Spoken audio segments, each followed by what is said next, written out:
If everyone would take a seat, we'd like to get started.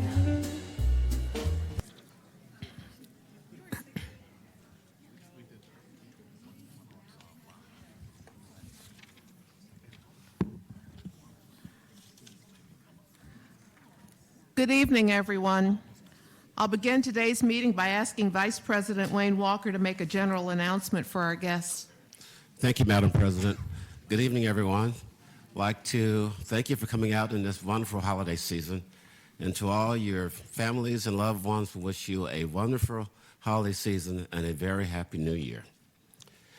At every Board of Education meeting, a representative from the Deaf Hearing Communication Center is here to provide sign language interpretation of the proceedings, and we always express our gratitude. Representatives from the Office of Family and Community Engagement are stationed in the lobby to help with interpretation services. The proceedings of this meeting are being streamed live on the internet at www.philasd.org/live and can be seen on PSTV's Comcast Channel 52 and Verizon Fios Channel 20. The proceedings are also being recorded by the School District of Philadelphia. The district's recordings, though, are protected by the copyright laws of the United States and may not be used in any manner without the express written consent of the school district. By participating in tonight's meeting, members of the public acknowledge that the school district may use the recordings for any purpose without obtaining permission or paying any compensation. Thank you very much for your attention. Madam President. Thank you, Mr. Walker. This evening, we're fortunate to have a performance by the Meredith School Vocal Ensemble, directed by Mark Sobel.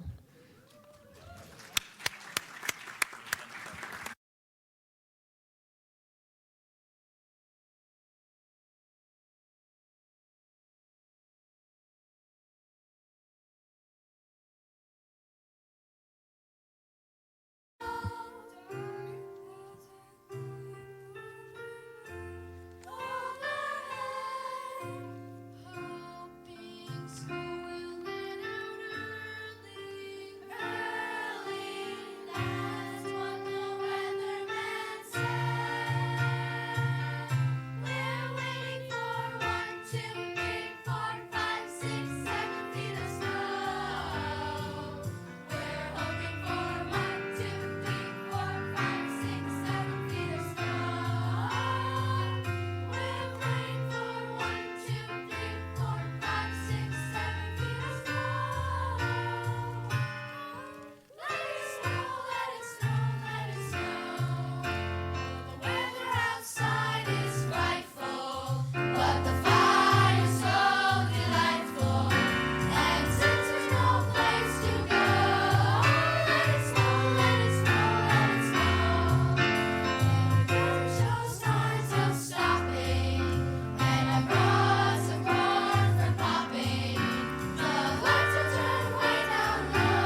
I want to thank you for being here with us this evening and performing for us. Let's give the Meredith School Vocal Ensemble another round of applause.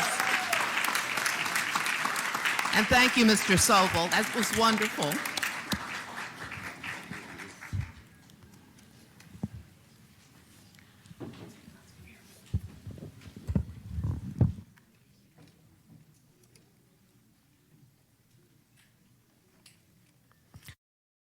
Before we begin tonight's business meeting, I have several announcements to make. First, the board has announced that we will hold our initial public hearing on applications for new charter schools on Friday, December 20th at 4 p.m. here at 440 North Broad.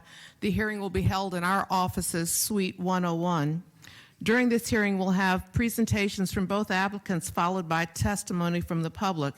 To register to speak, please call our speakers registration line at 215-400-5959 or register in person on the day of the hearing. We'll accept registrations until 5:30 on the 20th, and each individual will be given 3 minutes to speak. We recognize that this date is less than ideal, but we're mandated to hold a hearing in this time frame due to our outdated charter school law. I'll talk about that more in a few minutes. If you'd like to provide testimony on these applications but are unable to attend on the 20th, don't worry.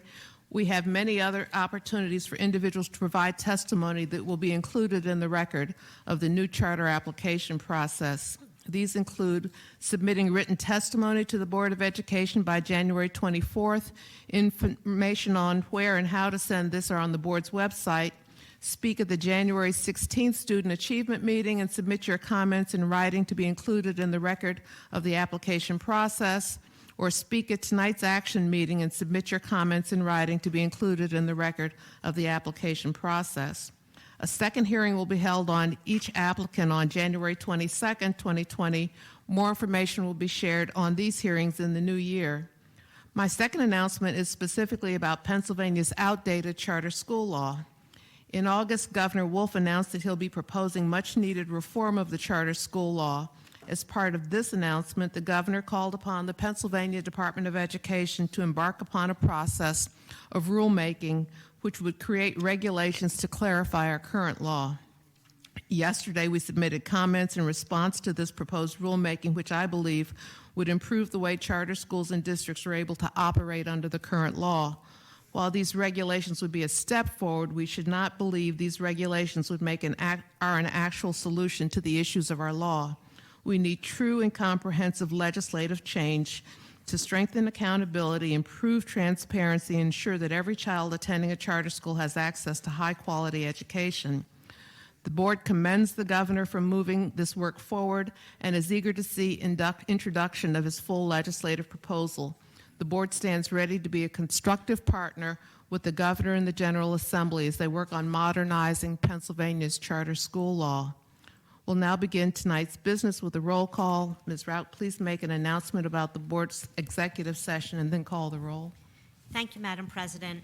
The Board of Education met in executive session on December 3rd, 2019 for privileged and confidential communications and information and strategy in connection with the matter of in re adoption of an amended financial plan for Chester Upland School District, Delaware County Court of Common Pleas, number 12-9781, case involving receivership of the Chester Upland School District, and met earlier today to discuss privileged and confidential matters, information and strategy in connection with the following litigation.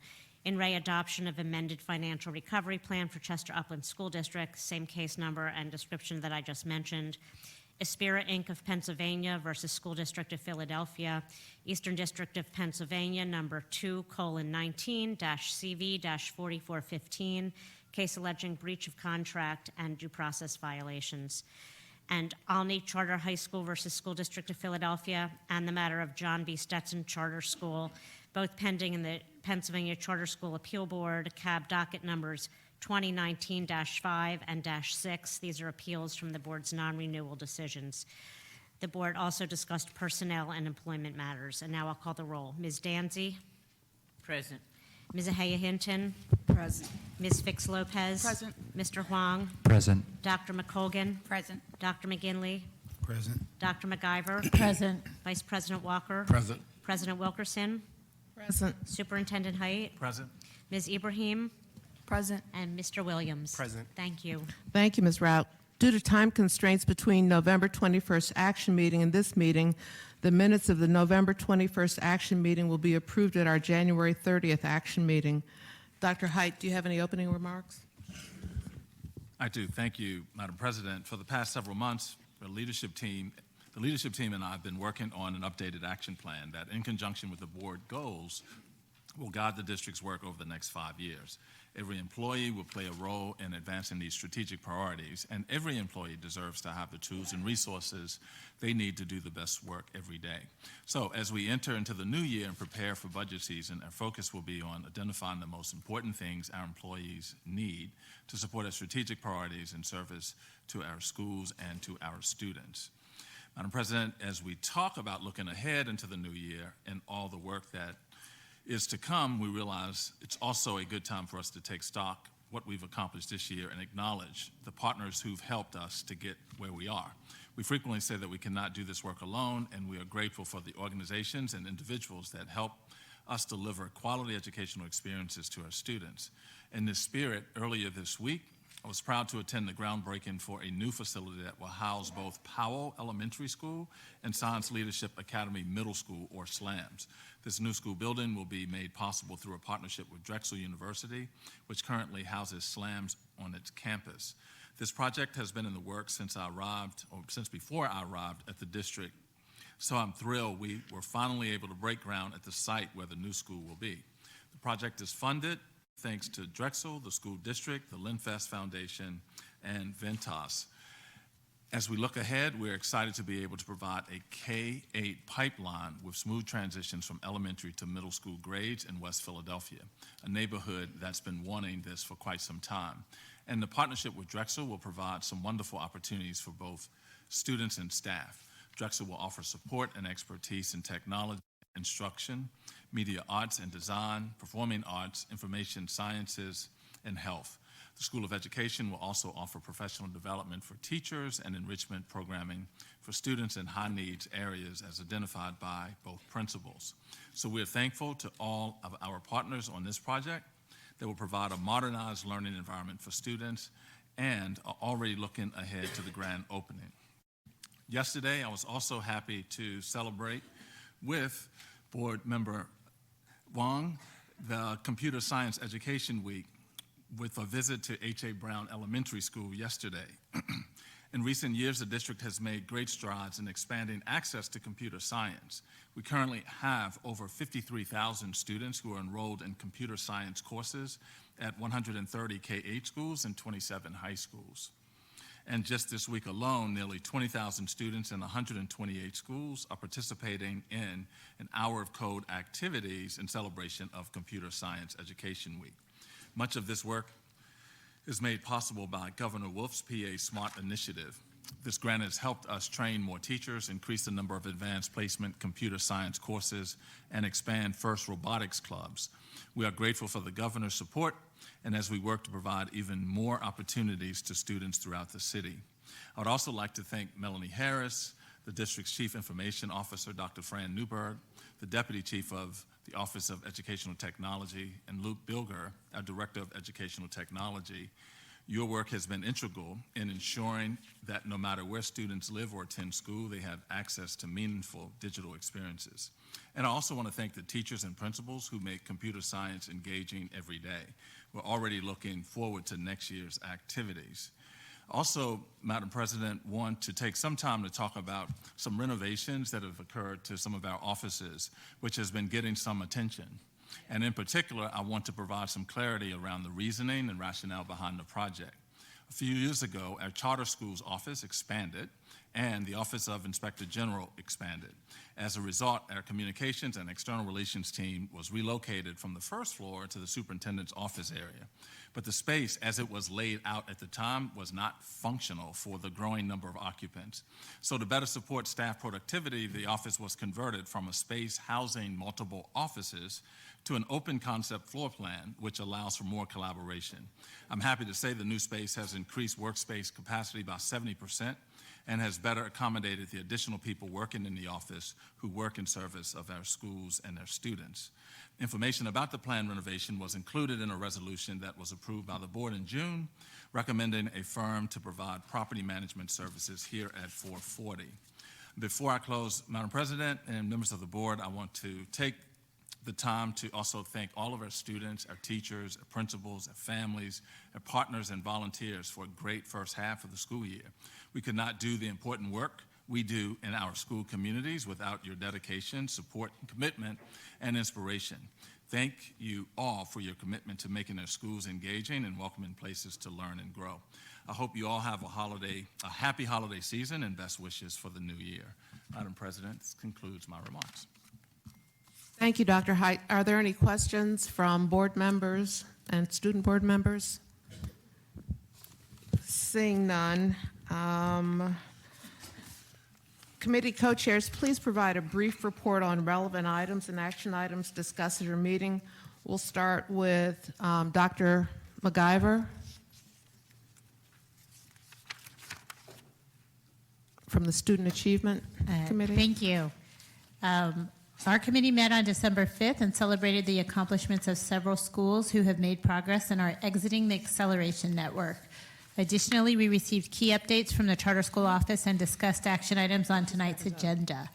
Dr. Bird, Chief of Schools, provided background information on the district's Acceleration Network model before sharing achievements of the 5 schools exiting the network. Those 5 schools are John Berry Elementary School, Paul Dunbar School, Morton McMichael School, Ware Mitchell School, and Luis Munoz Marin School. In order to exit the network, these schools have 1, achieved an overall SPR score in the watch tier or higher for 2 consecutive years, and 2, have shown consecutive years of growth or above average growth in reading and math scores. On behalf of the board, I'd like to congratulate each of your school communities on your accomplishments and continued hard work to keep sustained progress. Congratulations. Second, we received on schools in this year's renewal cohort and the applications received for this year's new charter application. Ms. Grant reported that we have received 2 new charter applications this year, and the public hearings will be held on December 20th and January 22nd.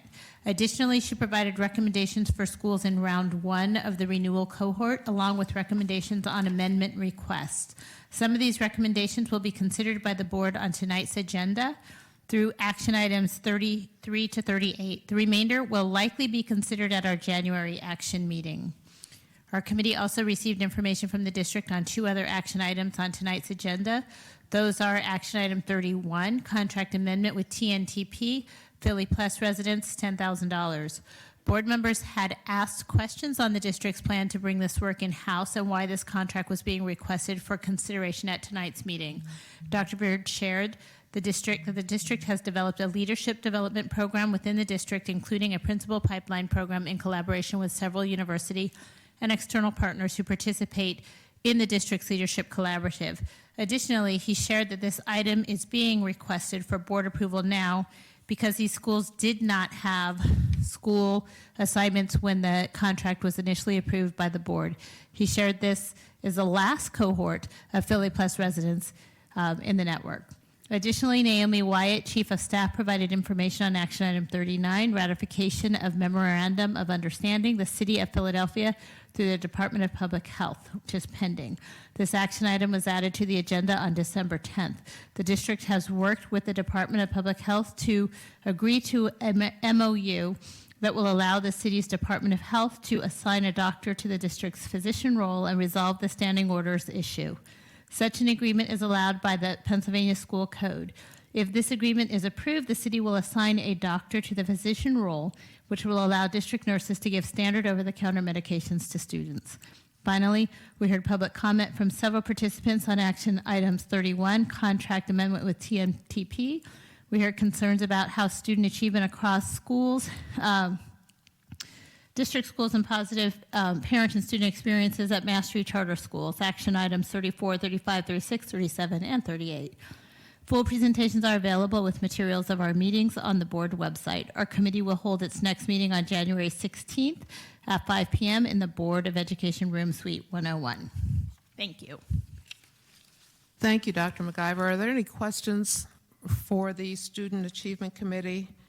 Our next presentation will be from the Finance and Facilities Committee. Ms. Ahea Hinton, I believe you're giving that report. Yes. Our committee met on December 5th and received 2 district reports, which included updates on the topics of the Enterprise Resource Planning and Environmental Improvement Plan. Ori Munson, Chief Financial Officer, presented information on the Enterprise Resource Planning System, which is expected to be launched in late 2020. Updates were provided regarding the project that were completed and on track, such as wiring at schools for the time clocks that will be used, completion of the final prototype environment for the district's finance business scenarios, completed design for the MWBE module, supplier portal, which has been completed, and contracts that have been streamlined for purchasing.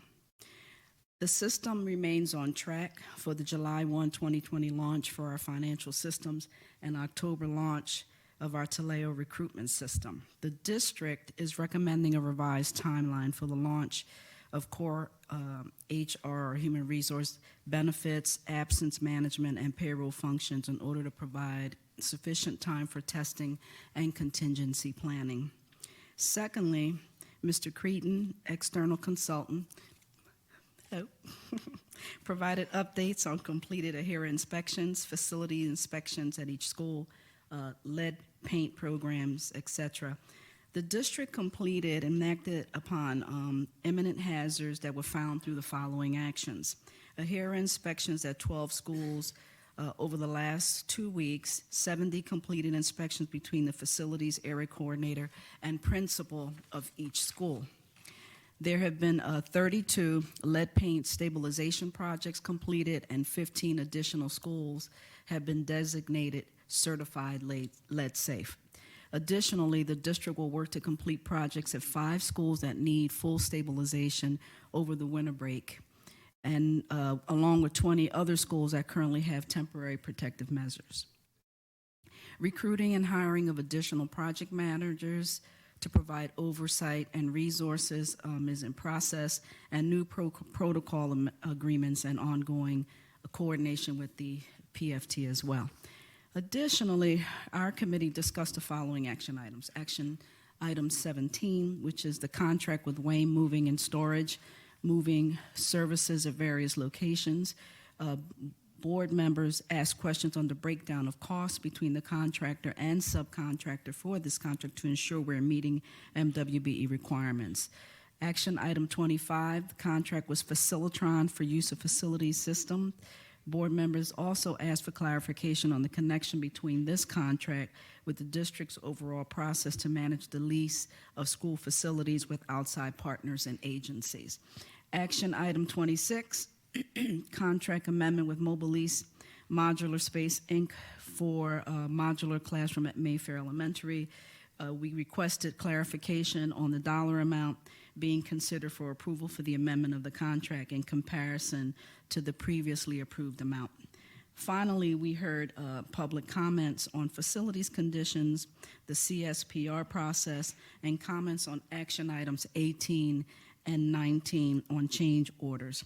Full presentations are available on the board website, and our committee will be meeting in January, again in January, on January 16th at 3 p.m. in the Board of Education committee room. Thank you, Ms. Hinton. Are there any questions for the Finance and Facilities Committee? Seeing none, our next report will come from the Policy Committee, and I believe Dr. McCulkin, that's you. Yes, so as requested, our report will be brief because we did not have a meeting in December, but don't let that underscore all the work that we are doing to get you to the next draft policies. For tonight, we have action item 1, which is review of proposed board policies. This is a review. We will not be taking action tonight.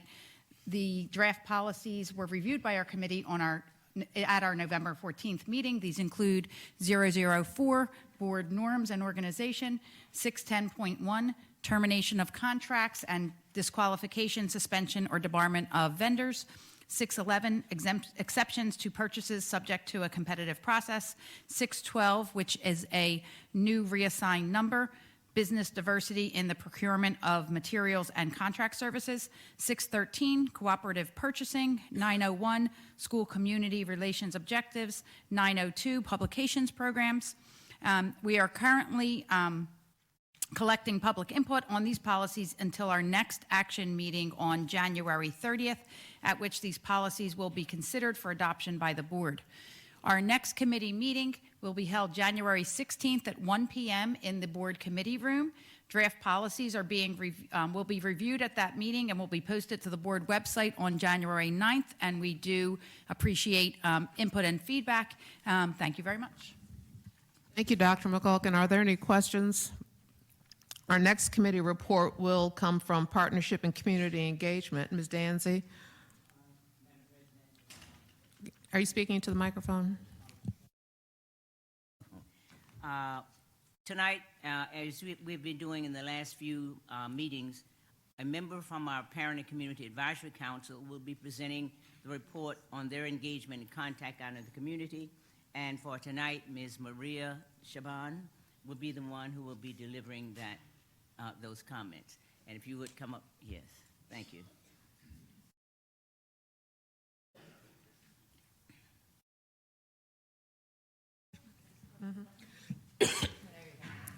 Good evening, President Wilkerson, members of the Board of Education and community stakeholders. My name is Marissa Shaban. Tonight I come before you as a parent and a member of the Parent and Community Advisory Council representing Center City. As a council, members have reported attending a total of 23 community meetings throughout the city. As a council, we have been tasked with going out into our respective communities and gathering feedback to share with the Board of Education. I worked within my community meeting with parents, elected officials, members of the Fund Our Facilities Coalition, labor organizations, and community groups to collect feedback. General feedback included the following. Parent and community members I spoke with believe that the district needs to better prioritize which schools need and receive structural upgrades and investment based on severity of conditions. To many, it seems that only the schools with the loudest parent voices are the ones getting the attention when there are many schools that need immediate attention. It was suggested that if a school can independently raise the money for facility improvements, including bathroom updates, air conditioning units, etc., then the process should be more efficient and a welcome option to the district to free up money for other facilities. This month, I also worked with my community to share action items and gather feedback. The feedback is as follows. Action item 21. Not all cafeterias are set up to accommodate large amounts of students who need hot lunch in a short time frame. Parents have shared with me their concerns regarding the amount of time children are given to receive and eat their lunch. 15 minutes to stand in line, get a lunch, and eat is not enough. Sometimes there aren't any hot lunches left. A majority of our students depend on this hot lunch for their only nourishment of the day. Quote, my child comes home with a full lunchbox every day because he doesn't have enough time to eat. Parents would like to see longer lunch times, an increase in the number of lunch aides, and a better structure of handing out hot lunches so that wait times are not long and there are healthier and more nourishing cold lunch options for students. Thank you. I would like to thank you again for the opportunity to speak in front of all of you today. Thank you.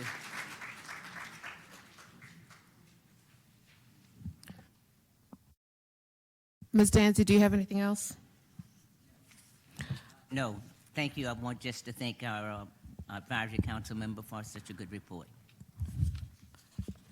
Our next report will come from our student reps. I believe, Mr. Williams, you're giving the report? Thank you, Madam President. This past month, Doha and I met with Rachel Holzman, the Deputy Chief of the Office of Student Rights and Responsibilities, and Tyler Wims, the Director of Student Leadership, where we discussed potential ways in which we could work together to better support students, whether that be through mentorship, student government, or safe spaces. We hope to meet with the two of them more often. Doha and I also met with Alfredo Practico and Julia Frank, last year's student reps. They shared a lot of their experiences with us and helped us brainstorm ways we could continue to be better, more effective student reps. As for our social media account, starting in January, Doha and I will be starting the Student Reps Question of the Day. Using the polls and Ask Me a Question features on Instagram, we hope to ask a question to students almost every day about various topics. This will allow us to interact with students a lot more and gain a lot of useful insight about student interests.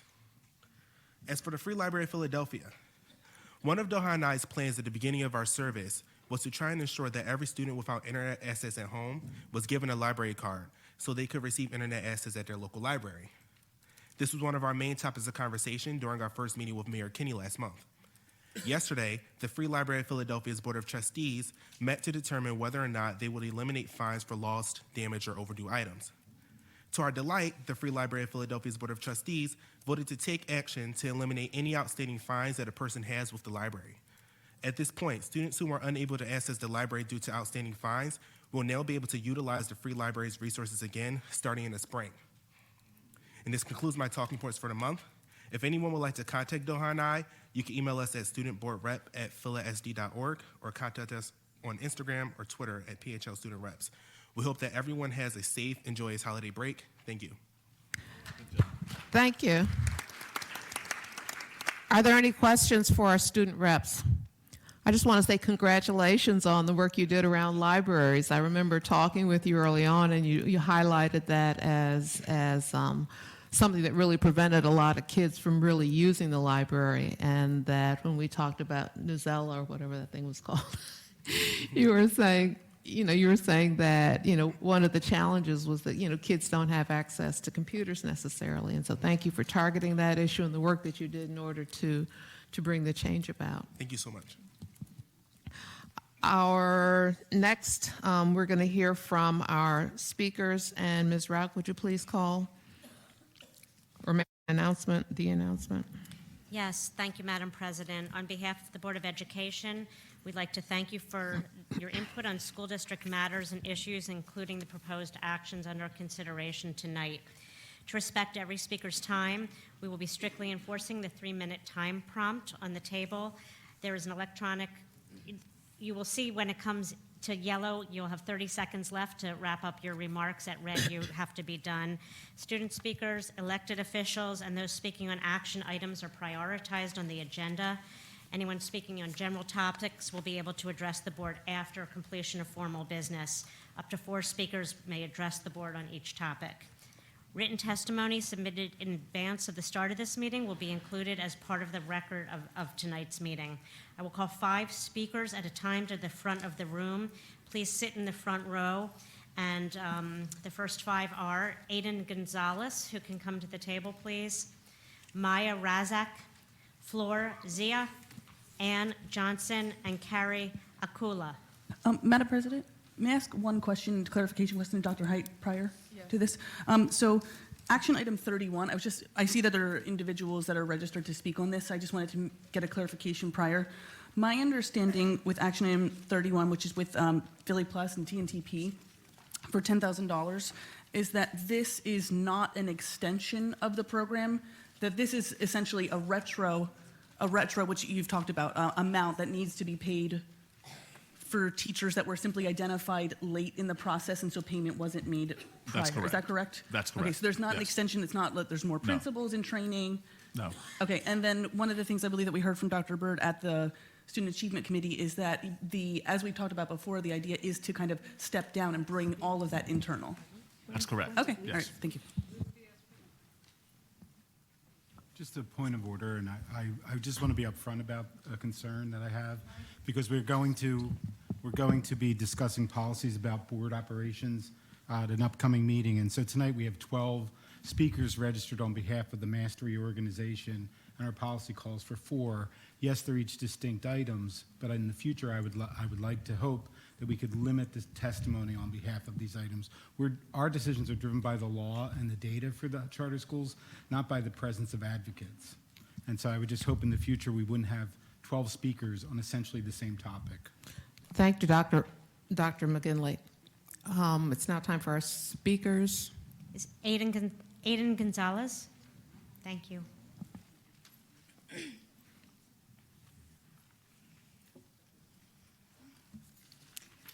Good evening. My name is Aiden Gonzalez. I'm a proud junior at Masterman High School and an active member in the Philadelphia Student Union. I love my city and I love my school. My parents have raised me and my 2 sisters intentionally through the public educational system. I am honored to be among the 200,000 students boarding SEPTA buses and trolleys to get to school every morning, and to represent myself and my place in this district.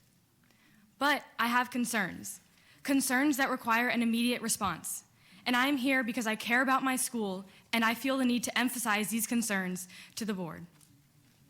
I'm not sure that the air that I breathe in my school won't 20 years from now be identified as the cause of my chronic illness. I read about it in the newspapers. It's a topic of conversation at all of my lunch periods. And just down the street, 2 schools were shut down for this very reason, Ben Franklin and SLA. I feel it important to add that all of this took place with very little communication between the board and the students, teachers, and parents involved. I'm worried for the health of all the students in the district, for my fellow classmates, for my sisters, for myself.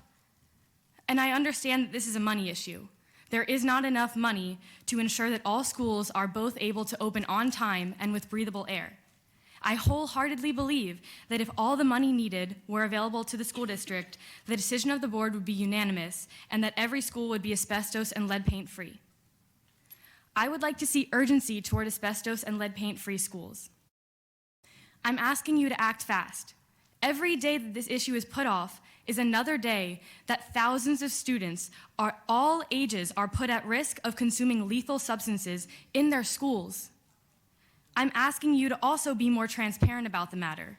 Students, parents, staff, and everyone in between needs to be updated frequently as the process proceeds so that no more students are put in harm's way.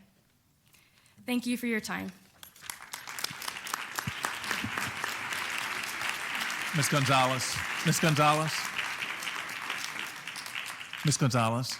Yes, so thank you. Thank you for your comments. And I just wanted to call to your attention some work that we're doing around the exact same recommendations that you just made. One is we're having inspections that are happening that include staff from your school with individuals that will inspect facilities. Every part of the facility will be inspected. In addition to that, we are following the EPA standards around AHERA inspections that have also started now. So both of those things are happening simultaneously, and we plan to make all of that information public to the students and the staff members and the communities at all schools. So I appreciate your comments, and we look forward to working with you to come up with more ways to communicate this information as quickly as possible. Thanks. Thank you. Maya Razik.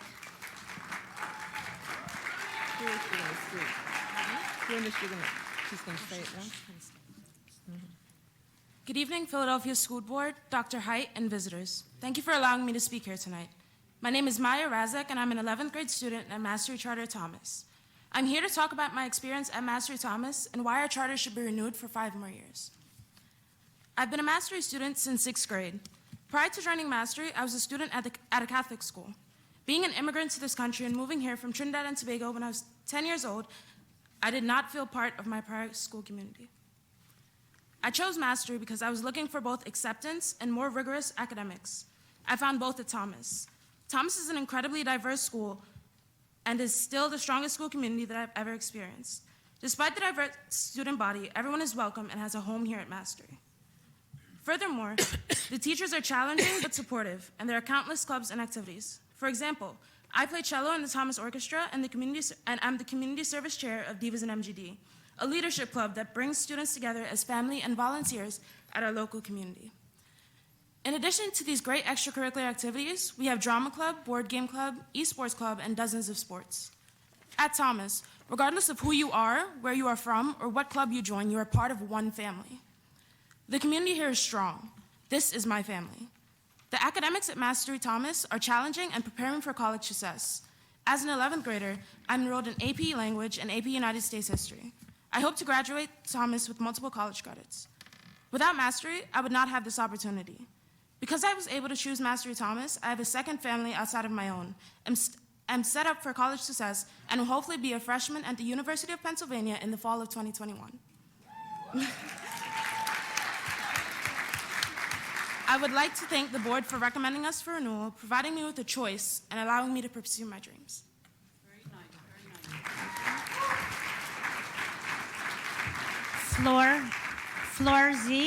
Florzia. Ann Johnson.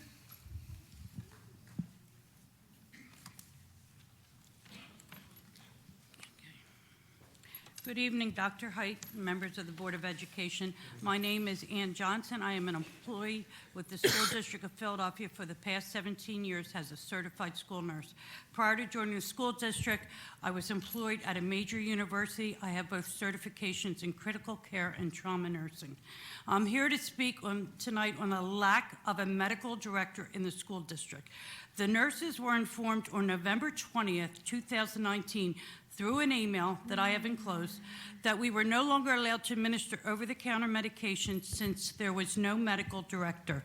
This email was not signed by whoever sent it. Dr. Mathis left the school district on October 4th, 2019. Why did it take over a month for school nurses to be notified of Dr. Matherin's departure? Why were principals not notified? And Dr. Height, you claim transparency. Why were parents not notified? The Nurse Practice Act demands that a nurse cannot administer medication without a written doctor's order. Not only is this a legal issue for certified school nurses, but also for the children that we serve. Dr. Height, you said at the last board meeting that Karen Lynch was paramount and responsible hiring of Dr. Mathis. Why then did Karen Lynch not inform us or our principals or our parents or our students that this had taken place? Want to know what's happening now in the schools? I work in a very busy high school. We have some students, I'm going to give you 3 examples. Some students suffer from severe menstrual cramps, girls. We give them ibuprofen, we allow them the rest, and we send them back to school. What's happening now? They're missing education time. They're missing a lot of lost time. They're laying in the nurse's office crying out. Their parents can't come get them. That's another example of how students are losing educational time because of this mismanagement. I have students that have headaches, migraines. They're given Tylenol, rest, and allowed to return to the classroom. That is our job, to get them back in the classroom as healthy as possible.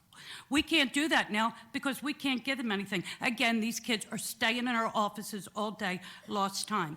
I have received numerous phone calls from parents, outrage, not understanding why this new directive was never notified or clarified to them. So let me tell you, you know what is happening in the school districts now? Kids are bringing their own medicine in. They're self-medicating. They're giving other students medication. I'll tell you right now, this is a huge legal issue. All you need is to have one student have an adverse reaction, and this is a catastrophic nightmare.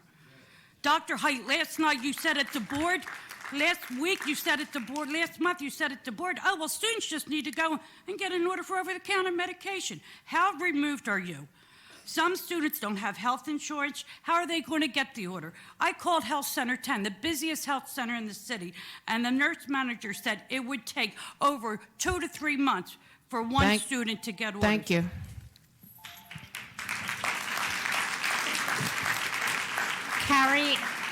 Carrie Akula. And I'm going to ask that the next 5 speakers come to the front, please. Christina Wilkerson, Latanya Barrett, Emily Myers, Kiana Butler, and Deborah Grill. Thank you.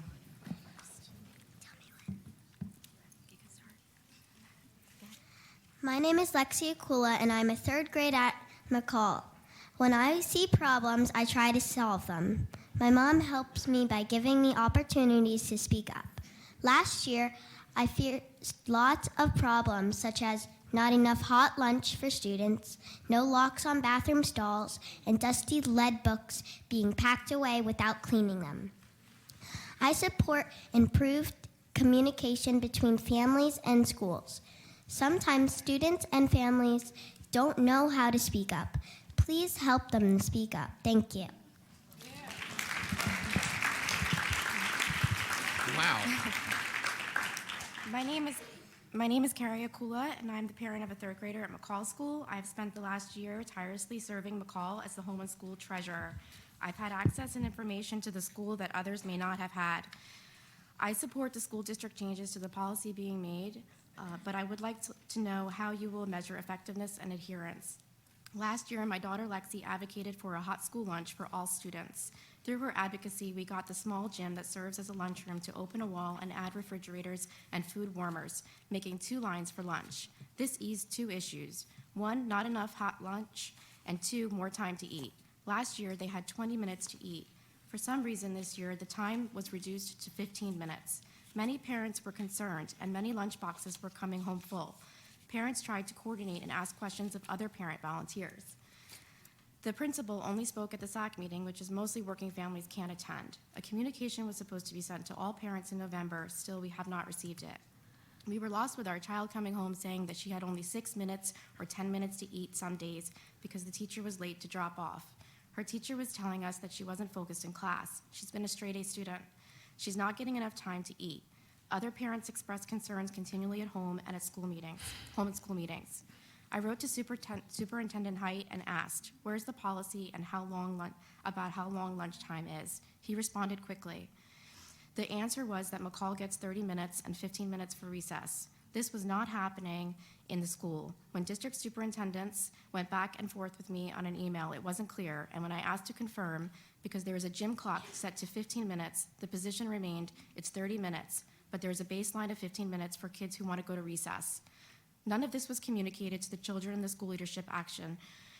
Remove children at 15 minutes to attend 30-minute recess. When I asked for the clock to be set for 30 minutes, it wasn't met with understanding at all that the mind of a child who has pressure to beat a clock to eat in within 15 minutes is undue stress and anxiety. I'm just going to move ahead. If you want to build relationships, you need to be an honest broker. Your tone needs to be compassionate. Your intentions need to be genuine. You need to put yourselves in the shoes of parents and students. We will hold you accountable. I'm still waiting for the policy that says students have a minimum time to eat and what it is. Thank you.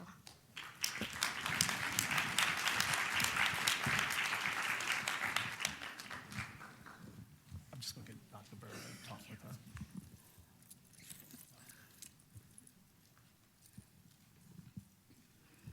Christina Wilkerson? Yes, Thank good you. evening. Okay. Yeah, we passed it around. My principal is here to represent us at Harrity Elementary School, but she has ceded her time today. Members of the board and Dr. Height, good evening. My name is Christina Wilkerson, and my son Dominic Wilkerson is a first grader at Harrity Elementary Master Charter School. Before coming to Harrity, Dominic attended a district school. Even in pre-K, the class size was so large, the teacher had challenges managing the children, and let's not even talk about the preparing him for kindergarten. I know at that age, the parents have a great impact on the children's learning, but I expected him to at least learn his ABCs. So when he started kindergarten at Harrity, it was amazing.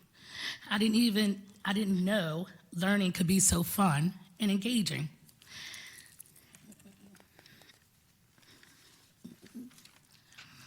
Dominic wouldn't even go to school. I wasn't sure. His teacher, Miss Forte, was great. She took the time to teach him everything he needed to learn. Mastery Charter Harrity is the best thing I could have asked for.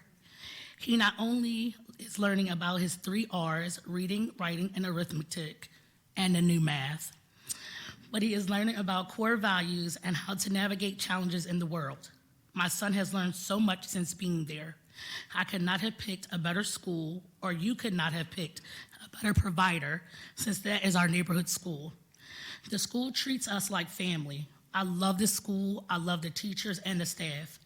Our children are learning and thriving thanks to the Mastery and Residence Charter turnarounds. So thank you, Dr. Height, and members of the school board for making that happen.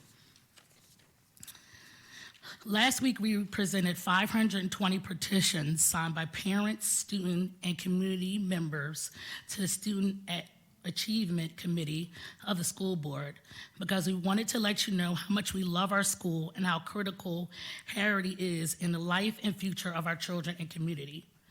We gave you a letter from Council Representative Janie Blackwell, which you have also.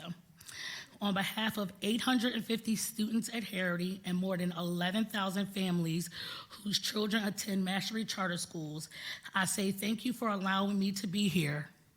Thank you to the Charter Office for the recommendation, and thank you in advance to the school board for your yes vote today for Harrity. Yes, I am very confident that you will say yes, and thank you for your time. Latanya Barrett. You Latanya Barrett? No, Emily Myers. Oh. Oh, I'm sorry. Okay, Emily Myers, thank you. Good evening, Board President Wilkerson, Dr. Height, school board, parents, students, and community members. My name is Emily Myers, and I'm the proud principal of Mastery Charter Thomas Elementary in South Philadelphia. We serve approximately 630 students in grades K through 6.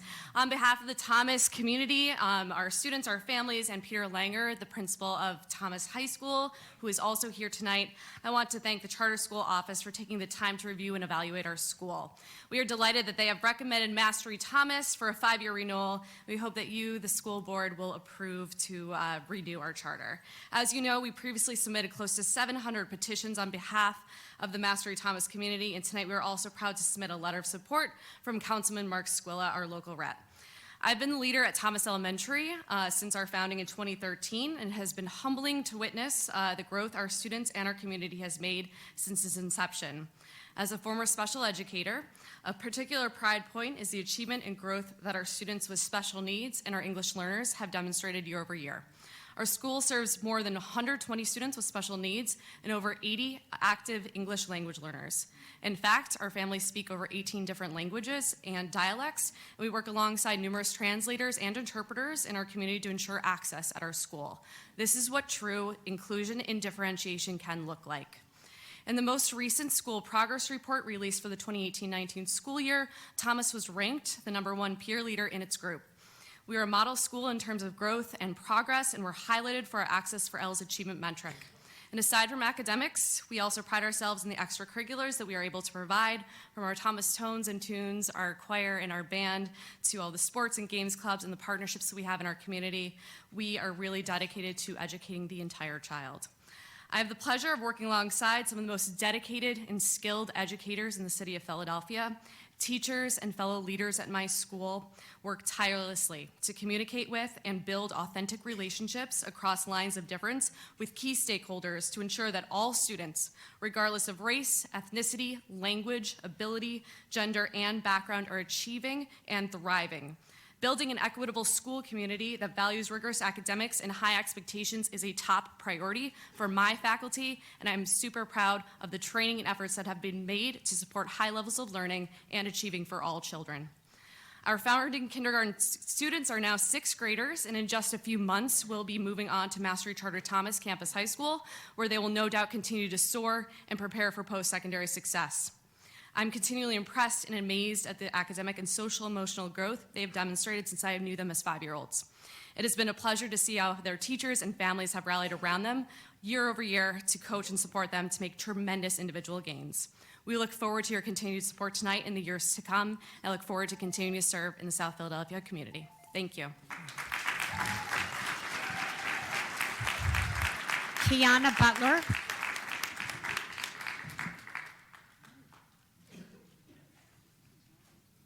Good evening. My name is Kiana Butler, and I'm a proud parent at Smedley Elementary School in the Frankfort section of Philadelphia.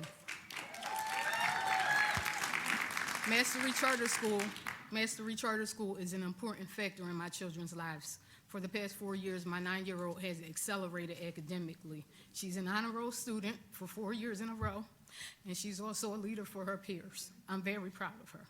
Sandiata not only receives the support that she needs to thrive, such as encouragement and motivation, but she also receives physical therapy in school twice a week. She wants to be a teacher or nurse when she grows up.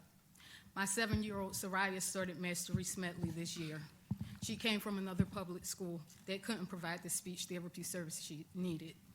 After continuously asking for help, I was denied and told that there was no speech therapist available. For a year, my child was teased by other students because of her speech problems. She struggled with learning to read, and the school environment wasn't friendly. I felt afraid to leave my child there and worried about her safety and her morale every day. I was desperate to get my daughter help. I'm so happy that she is at Smedley Elementary. She now has learned how to read, she knows how to do arithmetic, and she can speak several Spanish words. So I'm very proud of her. Here was a child that was once afraid to speak. She now has confidence and believes in herself. This was a blessing. At Mastery Smedley, my children and I are treated with respect. The children are greeted each morning. They feel welcome, supported, and ready to learn. The staff members there treat the children like students. They are spoken to with kindness, and they feel valued. Mastery Smedley's staff were also there for my children and I when I had health problems. I had a major surgery, and they are our family. I feel united with them. It might sound cliche, but the children are our future, and Mastery Charter is the village that helps to prepare our children for our future, for their future. The teachers there are teaching our future doctors, nurses, lawyers, plumbers, politicians, you name it. I hope that one day my 2-year-old son has the opportunity to learn and grow with Mastery Charter. I have many great stories I could share with you regarding Smedley, Mastery Smedley, and I'm not alone. Last week, my fellow parent, Ms. Nadia Zianatis, presented the 579 petitions that Smedley parents signed in support of our charter renewal. We love our school. We need Smedley to remain a Mastery Charter school. Without them, our children's future looks very bleak. Thank you for hearing my story, and please vote to renew and approve our renewal.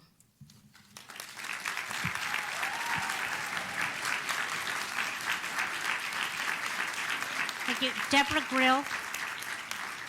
And I'm going to call the next 5 speakers and ask that you start making your way to the front. Janine McKnight, Diane Payne, Samuel Streeter, Juliet Reyes, and Lisa Haber. Thank you.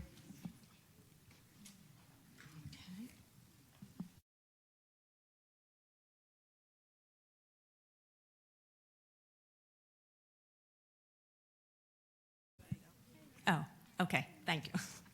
Good evening. I had originally intended to talk about action item 31, TNTP, but now I have some clarifying questions.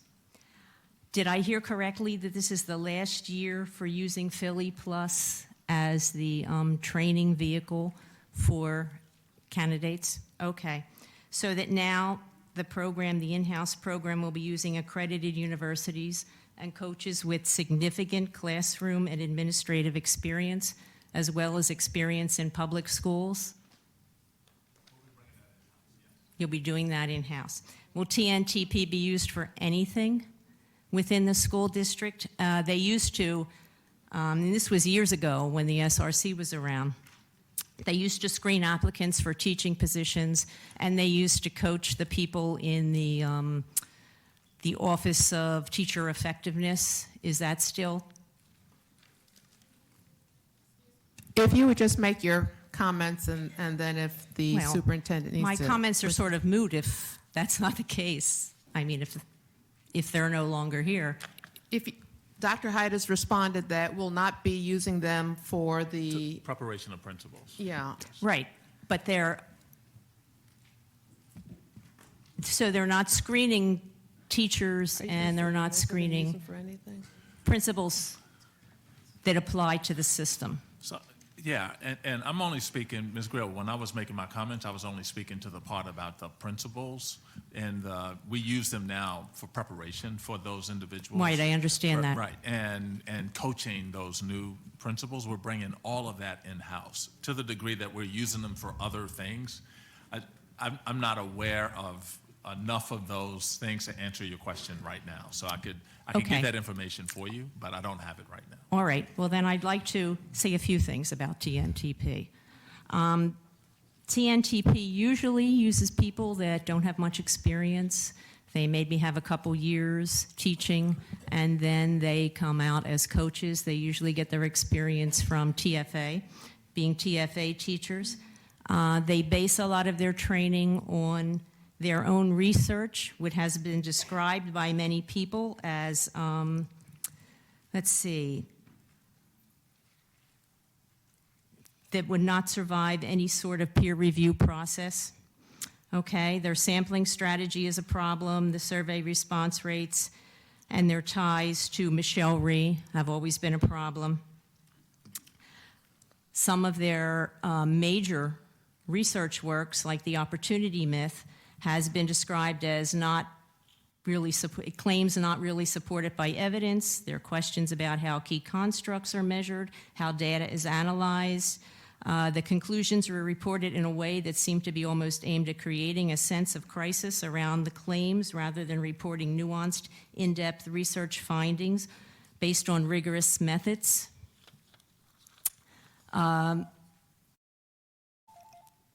Someone from the... Thank you. Okay. All right, but you get the drift. Thank you. Janine McKnight? Is Janine McKnight here? Diane Payne? Ms. Payne comes up. I just want to thank the district for all the work that they've done in terms of the bringing the principal training in-house. And we had a report on that, and we were really glad to hear about a number of the number of coaches that are in place and the work that is being done. And I wanted to thank you for that. And like I said, that's it for now. We look forward to more. You don't want to get more carried come. away. I didn't want to say anything about companies that never approached me in Lower Merion. That's all. I am still speaking about action item 31, which is an increase of $10,000 to the Philly Plus Principal Training Program. This increases district spending to $100,000. In addition, unspecified additional costs of the program are covered by the Neubauer Foundation and PSB. Joseph Neubauer made his Fortune 500 wealth as CEO of Aramark. It is not hard to Google Aramark and find countless stories of shoddy products and unfair labor practices. Neubauer's estimated wealth is over $500 million. As a super wealthy retiree, he has established a training program for principals by way of funneling some of that excessive wealth into a family foundation. Family foundations are mechanisms that the uber wealthy uses after failing to provide life-sustaining wages, job protections, and fair benefits, oftentimes, to fix the rest of us. There's nothing free in this world. The price tag associated with the Neubauer and PSP largesse is the continued inroads to practices that promote corporate agendas and not educational agendas. Your past voting history, as well as last month's board members' comments, suggest that since something is free, why not vote for it as a service to our kids? But when you fail to take a stand about corporate inroads into what should be a public domain, with pedagogy and child development concerns at the heart of every vote that you make, you are not acting in the best interest of children. Last month, you voted to approve action item 7 with attuned education partners for refining the pre-K to 3 curriculum. Once again, money and space was approved for a company loaded in the corporate reform model. I come from a kindergarten background. I will say again, what we are doing to our 5-year-olds is child abuse. There is absolutely no research that supports the academic drill and kill that we inflict on our children. 5-year-olds will never get that year back. That year without play and joy and song and dance. Go into any kindergarten, and I dare you to find the housekeeping center, the easels, the sandbox, the big blocks. I also dare you to find big books that are leveled for the teaching of beginning reading skills. What you will find is Saxon Phonics along with its workbook pages. You can be sure your vote for Attuned will ensure a doubling down on the abuse inflicted on our very beginning learners. Finally, the scheduling of the only public hearing testimony on the new charter school application for a holiday weekend should be considered community disengagement. Yeah. Thank you. Samuel Streeter?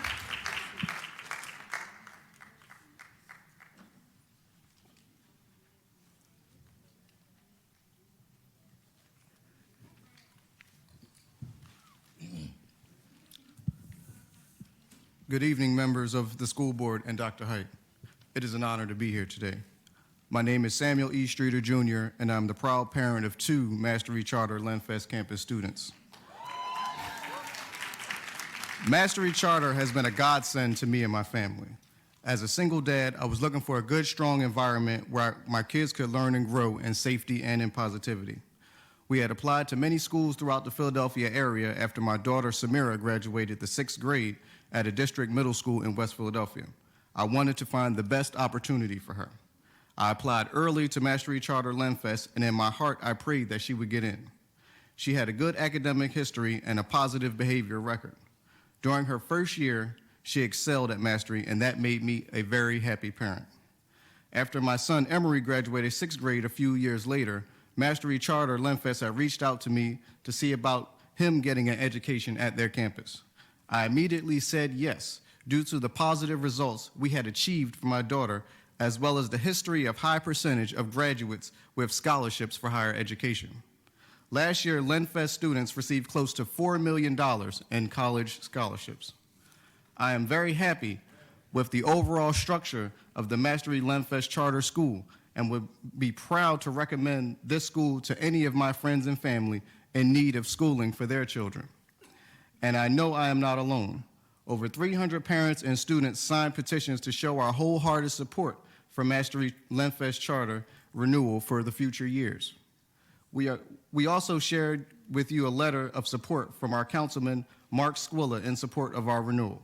Mastery is an asset to the academic community here in the Philadelphia area, and I am personally very happy with the job Mastery Charter has done as it relates to my children's education.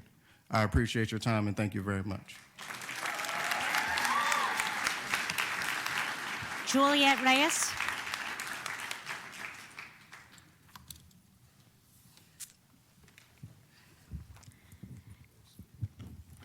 Good evening, Superintendent Height, board members, teachers, and families. My name is Julia Reyes. I'm the proud mom of two teenage daughters that attended Mastery Smedley Elementary. Let me tell you why I'm here and why on behalf of 750 Smedley students and families, we're asking you to please vote yes on our charter renewal. You have already received the letters from State Representative Jason Dawkins, State Senator Christine Tartaglione, and City Council Member Maria Quinones Sanchez in support of renewing our contract. My children attended Smedley before the Mastery turnaround, so I have personally seen and lived the changes that have taken place both in the school and in the community.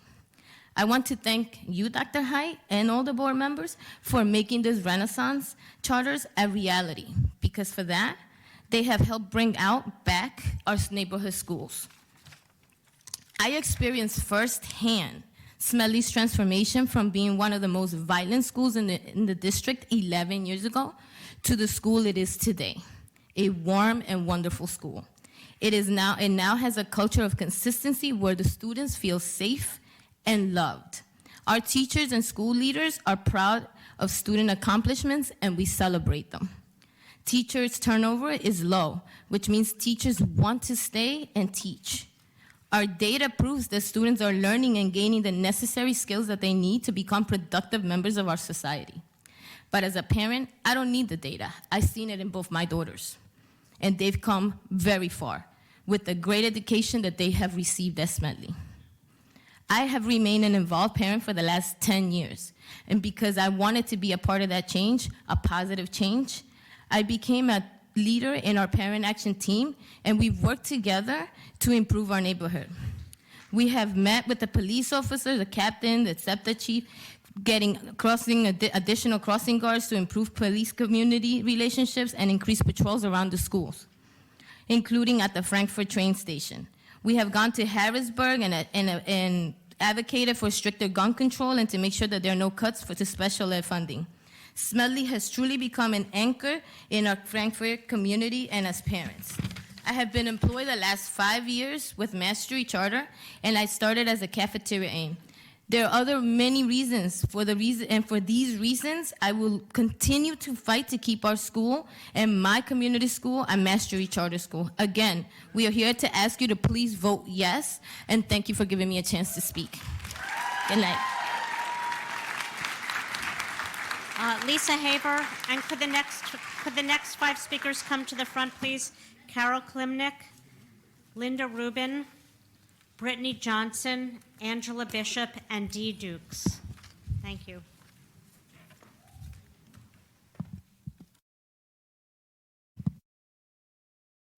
There is a reason why for the past 2 or 3 years, no more Renaissance schools have been designated. It's been one of the most expensive programs that the district has ever engaged in, with outcomes that are nothing to be bragged about. So I wanted to point out the cost of these charters.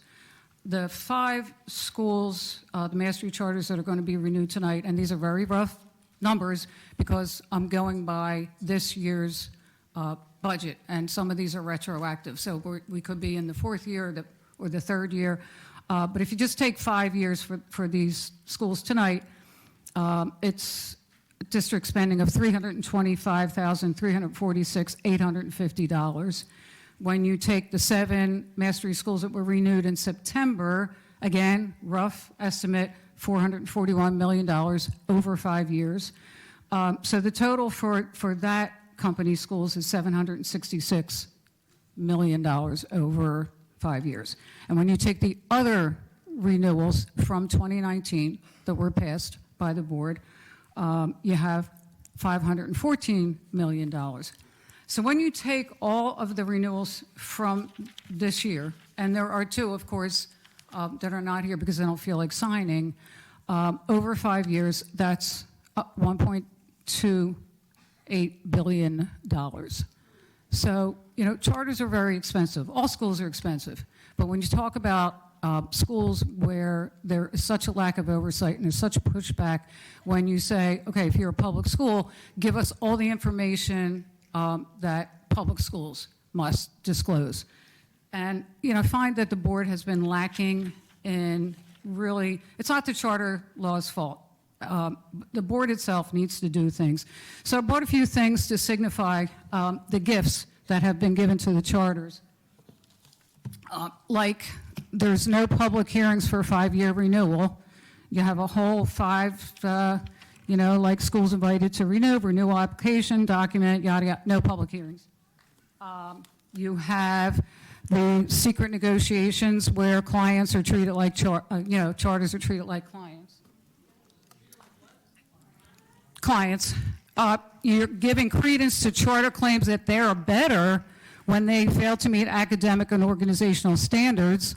You're allowing schools to have barriers to enrollment and expulsion for minor infractions. It strengthens the claim that charters are public schools and that they're held accountable. And so those are all the things that are given to the charters. Thank you. Thank you. I'm going to. Thank you. Thank you. If we can have the next speaker, please. Thank you. That's my job. Okay. Carol Klimnick, please come to the front. Carol Klimnick. Carol Klimnick, please come to the front. And I don't think she hears me, though. And I'm going to announce that Dr. MacGyver needed to leave the meeting. Thank you.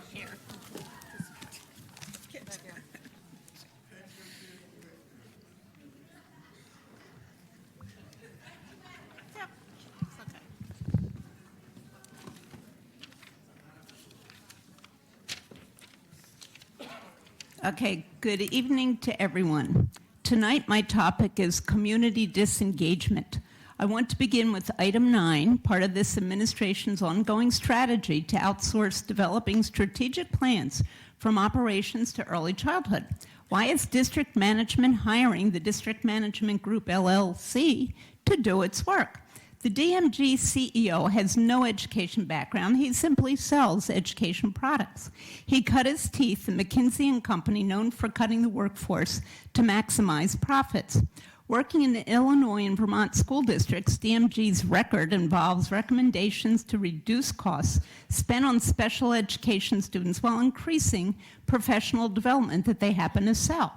This description is typical of board items that provide no information to the public, just fuzzy possibilities. It's this sleight of hand that is also used to make conditions for charter schools disappear, so the public has no idea of what is going on. Did this vendor recommend that Dr. Hite spend over $600,000 to renovate his office suite as stakeholders demand healthy school buildings? Next is the Comprehensive School Planning Review. Vanessa Benton has welcomed observers and ensured that we have handouts used during the Planning Committee sessions. Board members, you will vote on the recommendations coming out of this process. You should attend these meetings and not simply rely on district staff reports. The next round of meetings is scheduled for next week. This entire process should be a public one, open to all stakeholders, as whatever is decided will impact everyone. I have asked at every CSPR meeting when materials would be posted. Presently, headings are up, but nothing is posted. The district should hire its own city planner who knows Philadelphia, its neighborhoods and schools, as this is an ongoing issue. Third, it is disgraceful that the board has scheduled the only charter school hearing where public testimony is allowed on Friday, December 20th. This hearing should be held on another day during that week if you truly want to engage community participation. Of the 4 board committees, there's only one that has held no public event, and that, ironically, is the District Partnership and Community Engagement Committee. Having a Parent and Community Advisory Council is not a substitute for public meetings. According to the board website, this committee is to meet quarterly during the school year and hold at least 2 public hearings for each school year. I have asked several times for when public events will be scheduled, but thus far, nothing is on the calendar. I'd like to correct the comment you made about the public's opportunity to present information about the new charter school applications. While there is a hearing that's going to be on December 20th to allow the district to comply with state statutory requirements, there are also opportunities to testify at the committee meeting. There's opportunities to testify at board meetings, and all of those will be incorporated into the record that will be reviewed in making the final decision about approving or denying the charter school application. So I just wanted to correct what it is that you said that I think misleads people and leads them to think that they do not have an opportunity to come and present additional information. In addition, they can present written information if they choose and are unable to attend other events. How about the January 22nd charter school hearing? Will people be able to provide public testimony there? So not at that hearing, but there are a lot of other opportunities where people do have an opportunity to present testimony. Okay, but people can't always make the committee meetings. Sometimes they're at 1 and 3 in the afternoon. No, the Student Achievement Committee's never been in the afternoon. It's always been in the evening. Okay, but still, that's the Friday before the Christmas holiday. Not So good it's timing. a work day here in the district, as is Monday. So it's not on a holiday. If the next speaker could come. Thank you. Linda Rubin.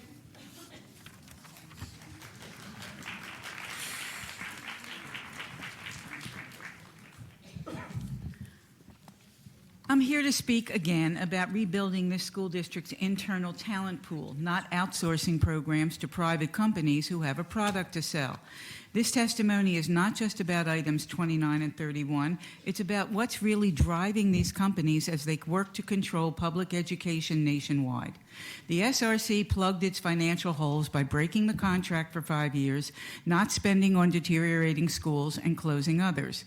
Those financial savings were actually done at the expense of student learning, children and teachers' health, and careers and salaries of our teachers and support staff, both at 440 and in the field. Now, current news reports. Billionaire Reed Hastings, CEO of Netflix, has said he looks forward to the day when there are no elected school boards. He likes school boards run by corporate boards. Billionaire philanthropist Eli Broad uses infiltration tactics through district hires. Our Broad residencies and administrative new hires trained in his philosophy are growing. The LA Times has written numerous articles about Broad's disruptive tactics in LA, spending millions to elect school board members who follow his ideology and charter model. He once pulled a superintendent out of his new post in one city without regard for its effect, just to send him to another. It was a business decision. The Boston Globe reports corporate and financial executives hold a larger share of seats on the boards of Massachusetts charter schools, giving them more influence than parents. Why? Because despite the PR, charters and the education businesses are big money makers and need to be run as such. And of course, there are the Bill Gates, Mark Zuckerberg types who think that starting a successful giant tech company makes them experts on teaching children. It's hubris. Shine Early Learning, item 29, touts its data monitoring and analysis systems for curricula and teacher development for preschoolers. Shine is affiliated with Accelero Learning, whose website states they have a culture of data-driven decision-making and have designed the schools and technologies to inform those decisions. Of course they have. There are an increased number of articles about the importance of play and physical movement in cognitive brain development and emotional learning, as well as in the language and social skills of kindergartners and preschoolers. Marching to music of different tempos trains the brain for future math and science learning. Reading just for the fun of it trains for literacy, language, and complex thinking skills. Exploring children's never-ending search for why things are helps make them engaged learners, while research shows teaching for the test is tedious, not well absorbed, and soon forgotten. Please, let's get rid of obligatory data-driven rules to follow exactly by rote. Children's abilities and developmental stages are on a continuum, not a regimented list to master by years and months of a child's age.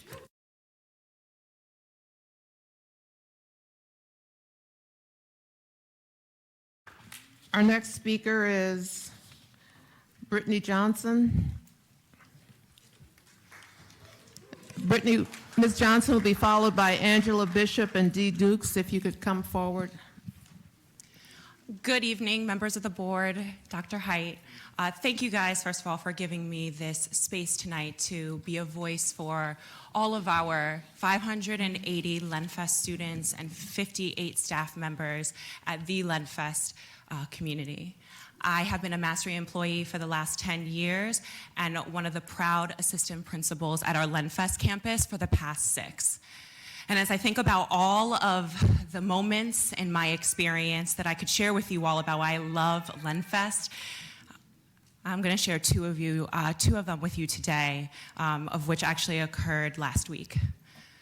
Last week, we were met with extreme happiness and joy as one of our seniors, who we have known since 7th grade, she was admitted early to Duke University on a full ride.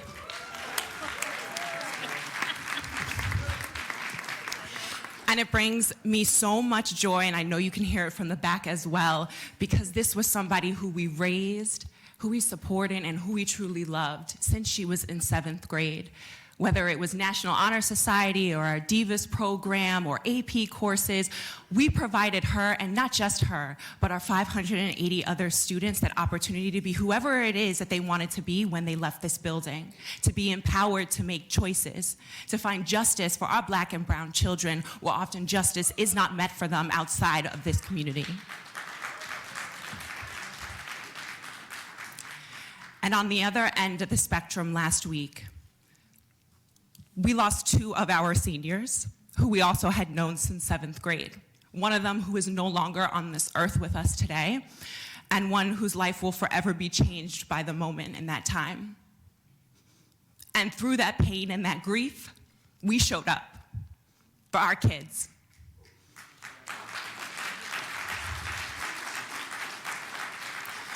And in that moment in time, LenFest became more than just an institution, and it became more than just a school building and one of the schools in our Mastery organization. It became a home for our babies.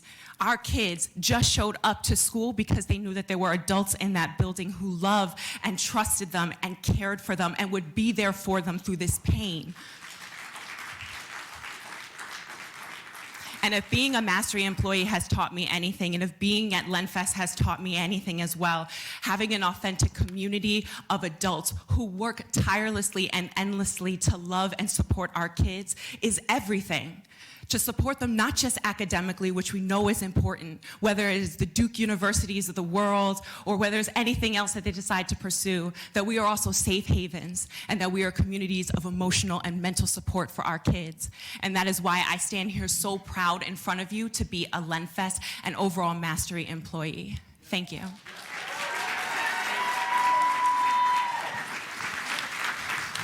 Angela Bishop.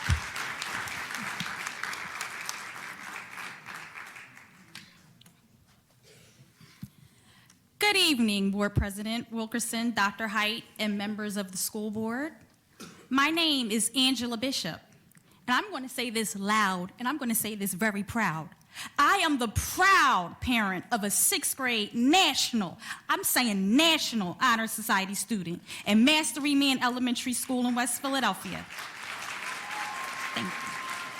I am here tonight on behalf of all of the Man students and families. But in the interest of time, I will be submitting my testimony in writing, and I'm asking here tonight that you please vote yes on man's renewal. Thank you very much.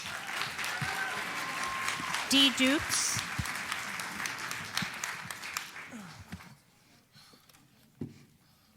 Good evening, members of the school board and Dr. Height. Thank you for allowing me to speak today. My name is Dee Dukes. I am the Executive Vice President of the Winfield Residents Association.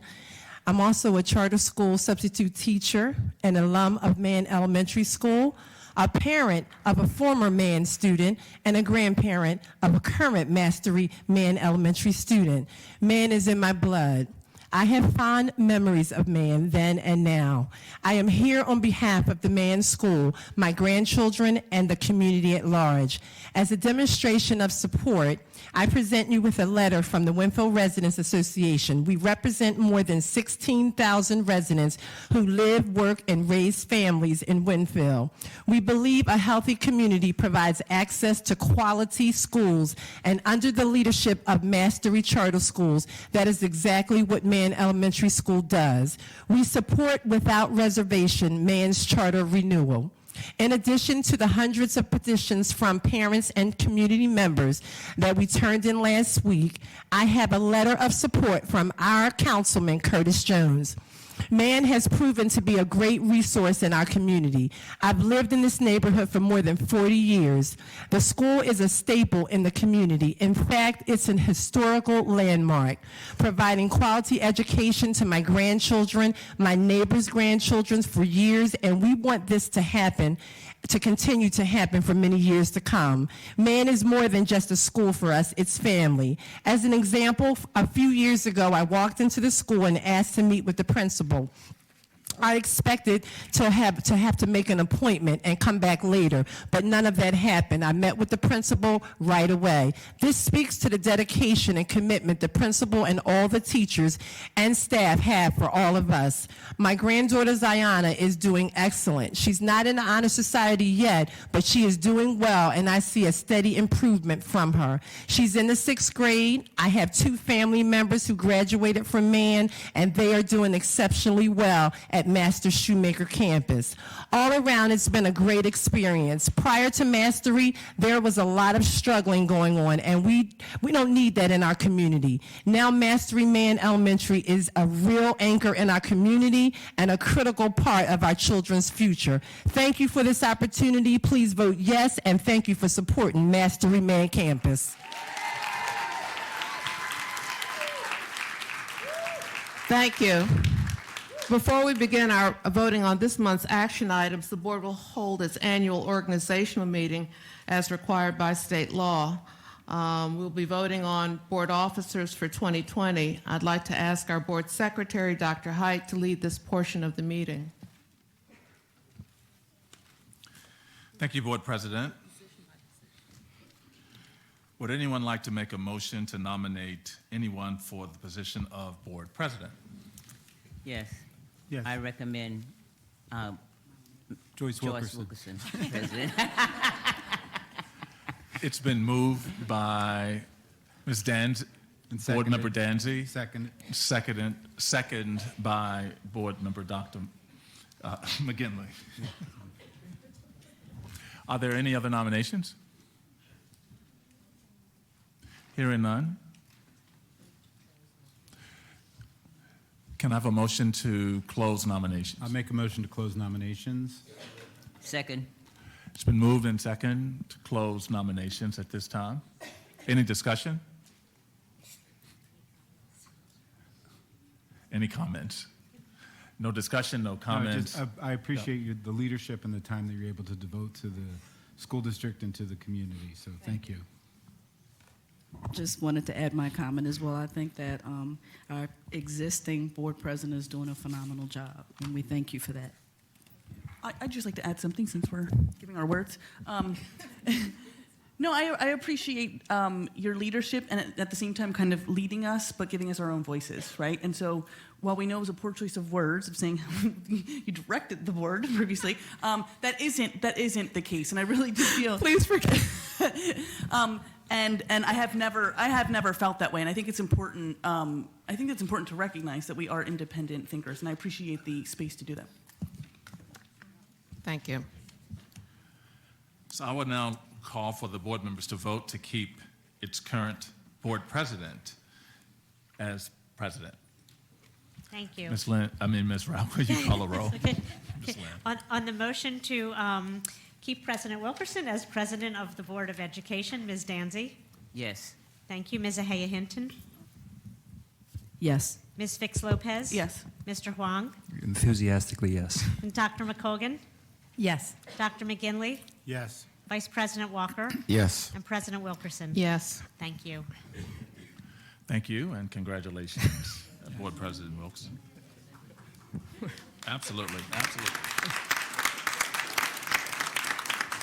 Thank you. I would now like to entertain a motion to nominate the position of Vice President. I move that we retain Mr. Walker as our vice president. Second. It's been moved and seconded to retain Mr. Walker as Vice President. Any comments? I'd like to make a comment. I think that it's important for us to continue with the leadership that we have in terms of the officers of the board. The mayor will be nominating, hopefully all of us, renominating, but I don't know. That's a process that goes through a committee and through the mayor's office, and then now a new step of going through city council. So that will take several months, and so I think that for that reason we should stick with the leadership that we've had since we took over as the school board. Thank you. I agree with that. I think that if we're reappointed, then it'll be an opportunity to reorganize again, and so I think this intermediate step makes sense. Are there any other nominations for the position of Vice President? Mr. Walker, do you accept the nomination as Vice President? Yes, I do, Dr. Height. Thank you. Is there a motion to close nominations? So moved. Is there a second? Second. All in favor of closing nominations? Aye. Aye. Aye. All opposed? The ayes have it. Does anyone want to speak? Well, you already have in favor of this. So I would now call for board members to vote on the nomination of Mr. Wayne Walker for Vice President. Ms. Rao, can you please call roll? Thank you, Superintendent Height. On the motion to retain Mr. Walker as Vice President of the Board, Ms. Danzy? Yes. Ms. Ahaya Hinton? Yes. Ms. Fix Lopez? Yes. Mr. Huang? Yes. Dr. McColgan? Yes. Dr. McGinley? Yes. Vice President Walker? Yes. And President Wilkerson? Yes. Thank you. Thank you. Let's see. Congratulations, Ms. Walker. Oh, thank you. Thank you. Let's see. Oh, wait. Wrong page. It's now time to discuss and vote on this month's action items.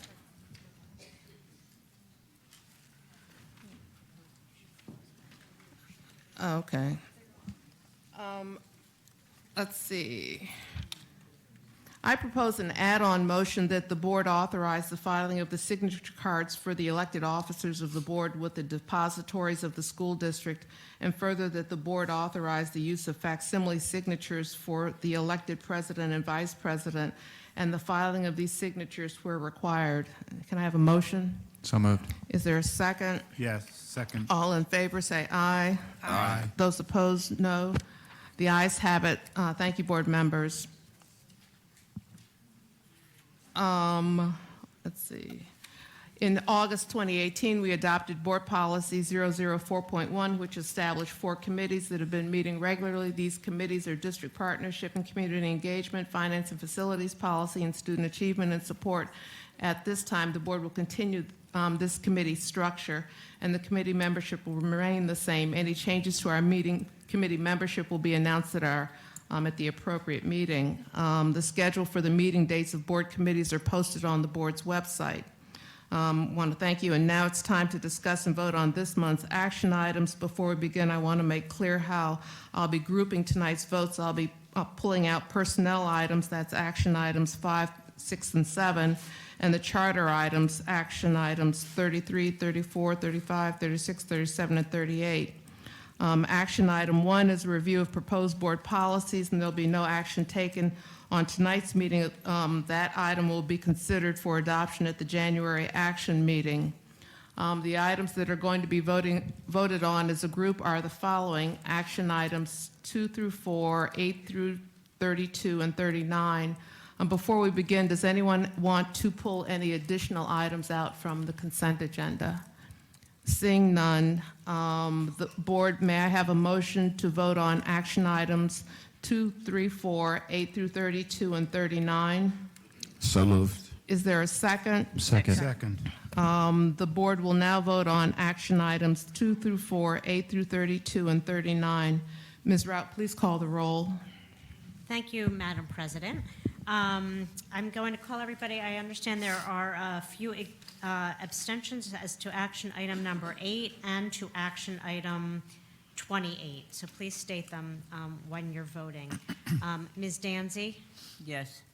Ms. Ahaya Hinton? Yes. Ms. Fix Lopez? I'll be abstaining for action item number 8, only in reference to the University of Pennsylvania, and I will be voting yes to the rest. Thank you. Mr. Huang? As to action item 8, I am abstaining as it relates to Temple, Penn, Drexel, and LaSalle. I'm also abstaining from action item 28, and I'm a yes on all other items. Thank you. Dr. McColgan? Yes. Dr. McGinley? Except item 8, on which I abstain, and item 28, on which I abstain. Thank you. Are you abstaining in full on action item I'm 8? sorry. Or is in With part? action item 8, I'm abstaining as to Temple University. I'm a yes on the other universities. Thank you. Vice President Walker? Yes. Thank you. And President Wilkerson? I'm abstaining on action item 8 as to Temple University, and abstaining on action item 28 concerning Temple Kornberg School of Dentistry. I'm voting yes with respect to all other items. Okay, thank you. I'm going to indicate, it's going to challenge my math on action items 2 through 7, 9 through 27, sorry. Oh, I'm sorry, 2 through 4, 9 through 27, 29 through 32, and 39. Those were all unanimously passed by a vote of 8-0. Action item 8 was passed by a vote of 6-0 with 2 abstentions as to Temple, 6-0 with 2 abstentions as to Penn, 7-0 with 1 abstention as to Drexel, 7-0 with 1 abstention as to LaSalle, and 8-0 for all of the remaining. And action item 28 passed by a vote of 6-0 with 2 abstentions. Thank you. Thank you. We'll now consider action items 5, 6, and 7, which are the personnel items. Our board members, may I have a motion? So moved. Is there a second? Second. Are there any questions or discussion concerning those items? Seeing none, Ms. Rout, please call the roll on action items 5, 6, and 7. Thank you. Ms. Danzy? Yes. Ms. Ahaya Hinton? Yes. Ms. Fix Lopez? Yes. Mr. Huang? Yes to all. Dr. McColgan? Yes. Dr. McGinley? Yes. Vice President Walker? Yes. President Wilkerson? Yes. Thank you. We'll now consider action item 33, the application for charter renewal for Folk Arts Cultural Treasures Charter School. May I have a motion and a second to consider action item 33? So moved. You moved to? I'm sorry. I was. How hard we work. So I move to approve the renewal charter for Folk Arts Cultural Treasures Charter School. Second. Board members, are there any questions? Seeing none, Ms. Rout, please call the roll. Thank you. Board members, a motion has been made and seconded to approve the renewal charter for Folk Arts Cultural Treasures Charter School. When I call your name, either vote yes if you are voting to approve the motion to renew the charter, or vote no. Ms. Danzy? Yes. Ms. Ahaya Hinton? Yes. Ms. Fix Lopez? Yes. Mr. Huang? Yes. Dr. McColgan? Yes. Dr. McGinley? Yes. Vice President Walker? Yes. President Wilkerson? Yes. Thank you. The board now will consider action item number 34 for charter renewal for Mastery Charter High School. May I have a An objection under Section 710C. Pennsylvania Sunshine Act, Section 710C states, any person has the right to raise an objection at any time to perceived violation of this chapter at any meeting of the board or council of a political subdivision or authority. I move to approve the renewal charter for Mastery McGinley, Charter High hold- School. hold on. This is Just take the- Second. Wait, you- And I express please condolences briefly- for what they've been through. Great, please briefly finish your objection. And can you just, if you're objecting under the Sunshine Act as to multiple action items, can you please just state the numbers so we can move on with the meeting? Yes, that you're going to make one. Yes, I'm just explaining for the room. Thank you.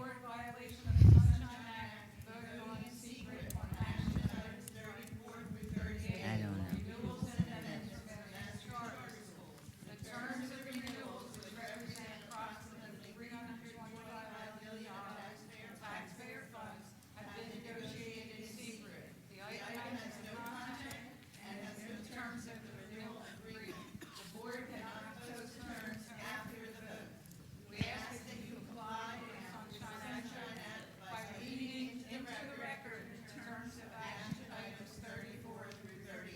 Okay. Thank you. We note for the record that an objection under the Sunshine Act has been made to action items, I believe it was 34 through 38. Since it was multiple speakers raising that, I'm not going to recite the names now. Thank Okay, you. We'll now Okay. consider action item 34, the application for charter renewal for Mastery Charter School. May I have a motion and a second to consider action item 34? Point of order, this is go ahead. He's gonna the same motion that I read before for the last action item. So it's interesting the objection didn't occur then, but I move to approve the renewal charter for Mastery Charter High School. Second. It's been moved in second. Are there any questions? Seeing none, Ms. Rout, please call the roll. Thank you. Board members, a motion has been made and seconded to approve the renewal charter for Mastery Charter High School. When I call your name, either vote yes if you're voting to approve the motion to renew the charter, or vote no. Ms. Danzy? Yes. Ms. Ahaya Hinton? Yes. Ms. Fix Lopez? Yes. Mr. Huang? Yes. Dr. McColgan? Yes. Dr. McGinley? Yes. Vice President Walker? Yes. President Wilkerson? Yes. Thank you. The next action item is action item 35. It's 35, right? Action item 35. May I have a motion and a second? I move to approve the renewal charter for Mastery Charter School Harity Elementary. Is there a second? Second. Ms. Rout, please call the roll. Any discussion? Ms. Rout, please call the roll. Thank you, board members. A motion has been made and seconded to approve the renewal charter for Mastery Charter School Harity Elementary. When I call your name, either vote yes if you're voting to approve the motion to renew the charter, or vote no. Ms. Danzy? Yes. Ms. Ahaya Hinton? Yes. Ms. Fix Lopez? Yes. Mr. Huang? Yes. Dr. McColgan? Yes. Dr. McGinley? Yes. Vice President Walker? Yes. President Wilkerson? Yes. Thank you. Thank you. We'll now consider action item 36, the application for charter renewal for Mastery Charter Man Elementary. May I have a motion and a second to consider action item 36? I move to approve the renewal charter for Mastery Charter School Man Elementary. Is there a second? Second. Board members, are there any questions or discussion? Hearing none, the board will now vote on action item 36. Ms. Rauch, would you please explain how we'll take this vote, and then please call the roll? Thank you, Madam President. Board members, a motion's been made and seconded to approve the renewal charter for Mastery Charter School Man Elementary.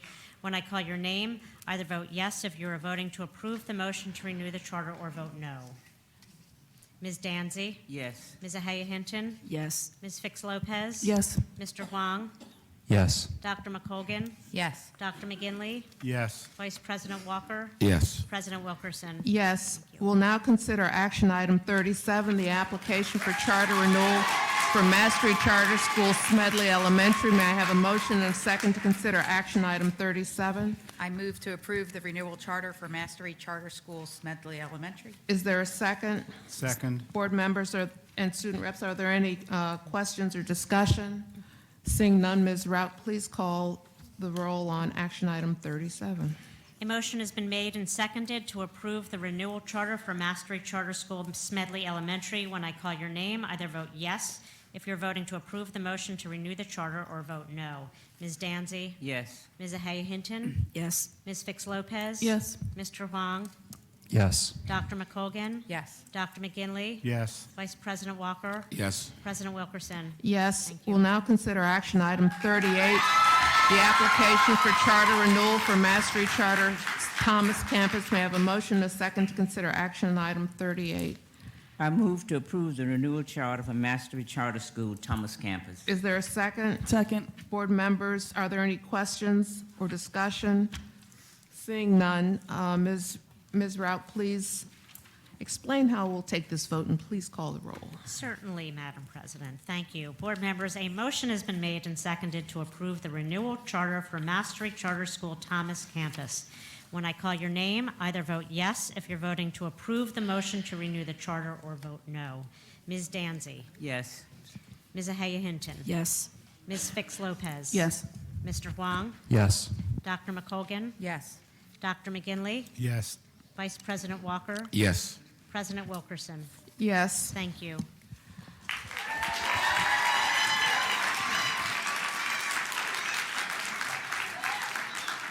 This brings us to the end of consideration of our action items. We'll now hear from speakers registered on general topics.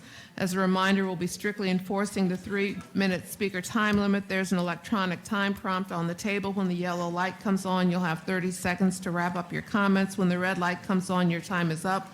Up to 4 speakers will address the board on each topic and have registered on first-come, first-served basis. Ms. Rauch, please call the next 5 speakers and begin. If the next 5 speakers begin making your way to the front, I'd appreciate that. Thank you. Peg Devine. You can't. I'm sorry. Thank you. Peg Devine, Patricia Malloy, Ann Smith, Emily Seiter, and Dana Carter. Thank you. I'm Peg Devine, and I'd like to thank this board and Dr. Height for listening to the concerns of the certified school nurses, and I appreciate your support. Tonight, I'm here to discuss the lack of interdepartmental communication. Just this week, student medical records again were centrally altered under the direction of Karen Lynch prior to any communication with the certified school nurses. Our concern is not just that people without professional licenses are inputting data, because our healthcare setting, all healthcare settings have clerks who provide data entry. Our objection is that the data is being entered illegally without any input from the certified school nurse who is charged with the care of the student. This week at Lincoln, we were directed to exclude 32 students, yet when we run a non-compliance report for our school, we have 50 students who are non-compliant. This directive came with no explanation of this discrepancy. Under Karen Lynch's direction, the FACE office has literally spent months, countless money, and utilized countless staff to do the work that the certified school nurses already do. Not once were the nurses individually consulted to determine if their students were truly non-compliant with immunizations. The inefficiency, cost, and overall disregard for the input of the certified school nurses is astoundingly disrespectful and inappropriate. This lack of effective interdepartmental communication has caused parents to be upset. They are often given inaccurate information, students have missed school unnecessarily, and community partners have been utilized to visit homes on behalf of DHS to prevent truancy related to immunization, often unnecessarily. These families are traumatized and call the school nurse for explanations. These mistakes are time-consuming, costly, and avoidable. This constant lack of interdepartmental communication is causing significant damage to the relationship between the certified school nurses and the parents of our students. These relationships are essential to providing holistic care and keeping an open line of communication between the nurses, the students, and their families. While it may be unintentional, under Karen Lynch's direction, the role of the certified school nurse is being diminished and undermined. The dysfunction is costly to the district and disruptive to families. We need you, as the board, to step in and put a stop to this. The school board must demand that school health services be restored and managed by the licensed professionals. Thank you. Thank you. Would Patricia Malloy please come to the table? And I need to make a correction for the record on action item 8.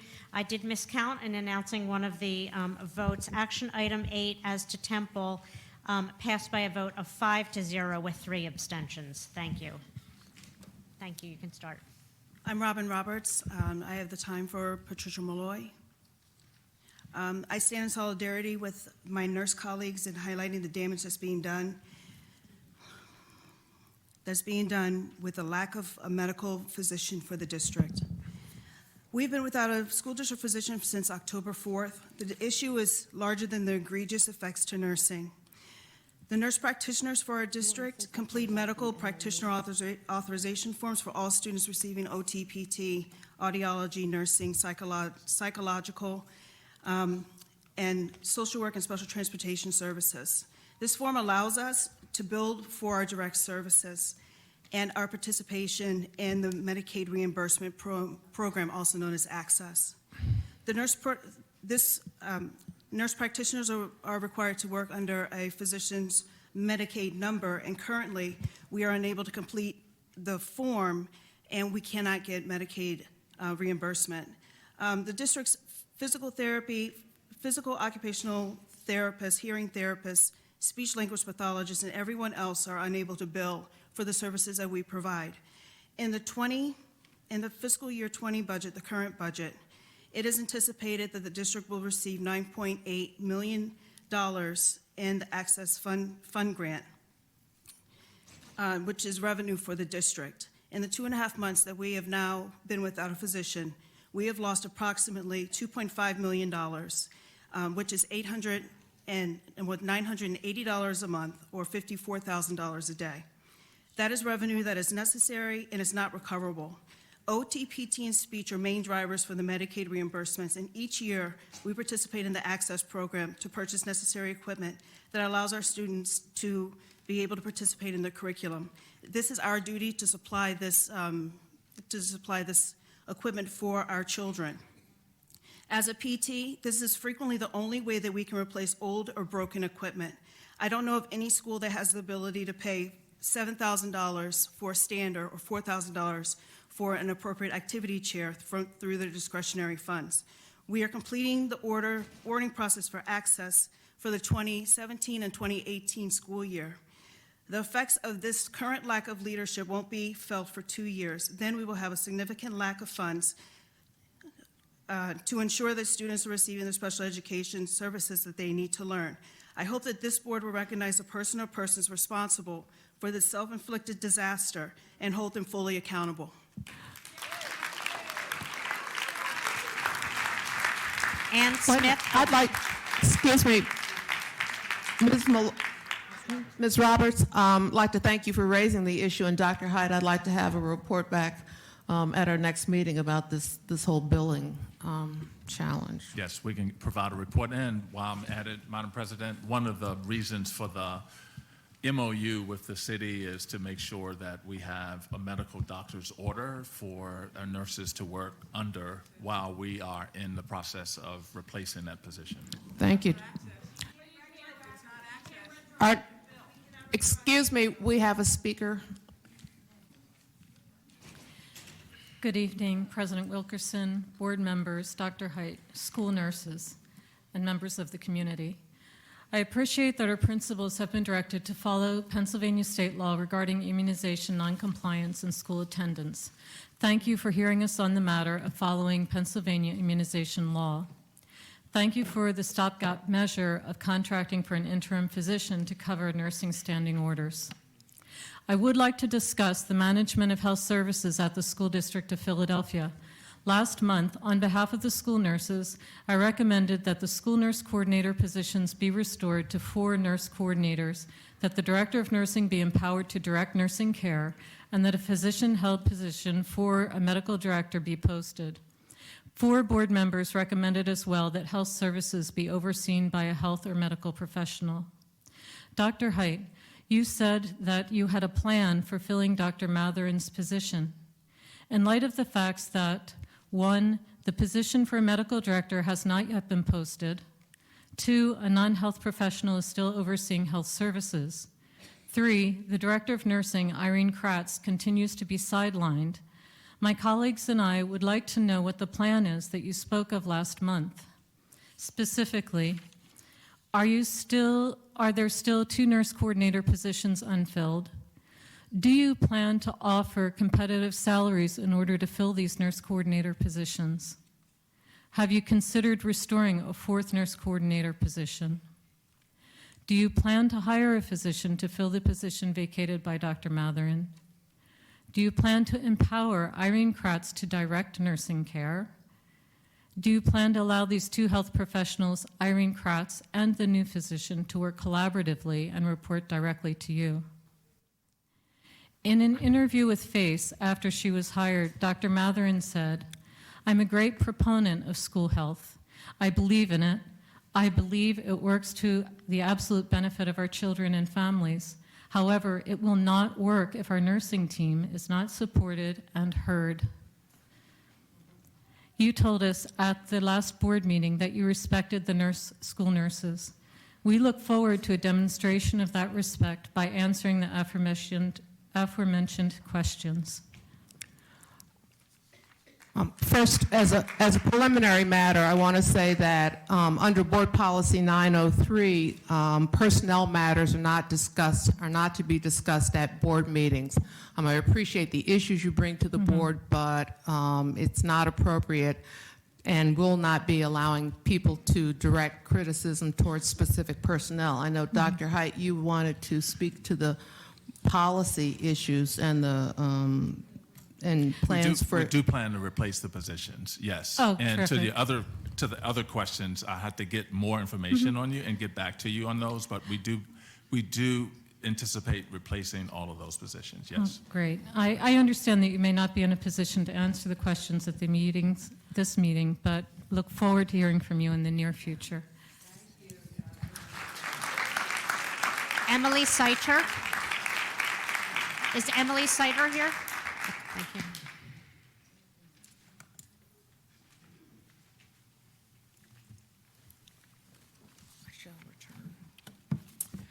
Good evening. My name is Emily Seiter. I'm the school nurse at McClure Elementary School. After multiple school nurses testified on the district's mismanagement of the immunization process at last month's Board of Education meeting, we wrote a petition about our concerns. We are proud to say that our petition was signed by 167 school nurses, over half of the nurses in the School District of Philadelphia.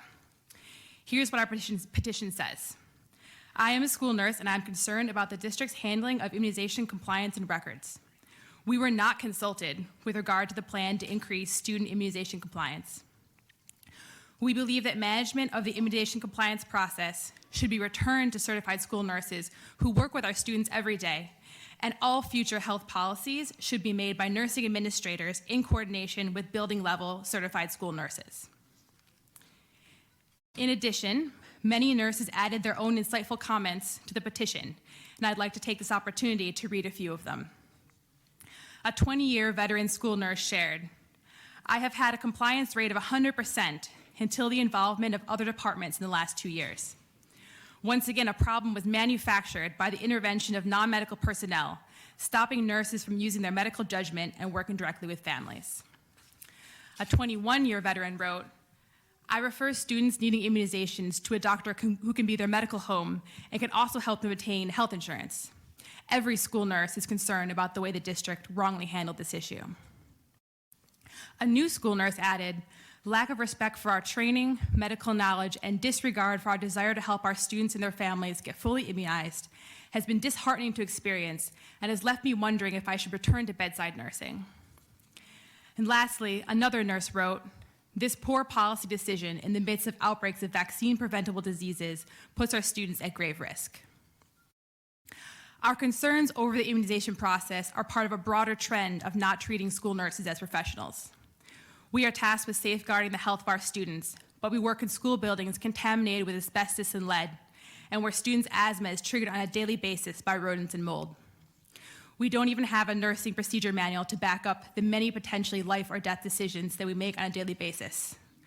I'm glad to hear about this temporary measure with the school district physician, but for the past 7 weeks, we haven't been able to give medications according to Pennsylvania state law. As school nurses, we know what our students need, and we need to be included in the decisions that affect our students and their health. Nurses and nurse administrators need to be consulted on all future health policies. In conclusion, I want to end with one more comment from our petition. Let the nurses do what they're trained to do. Thank you very much. Dana Carter, please come to the table, and I'm going to ask the next 5 speakers to come forward, please, to sit at the front of the room. Ishmael Jimenez, Kristen Lupert, Tamara Anderson, Nimet Erin, and Maddie Lupert. Thank you.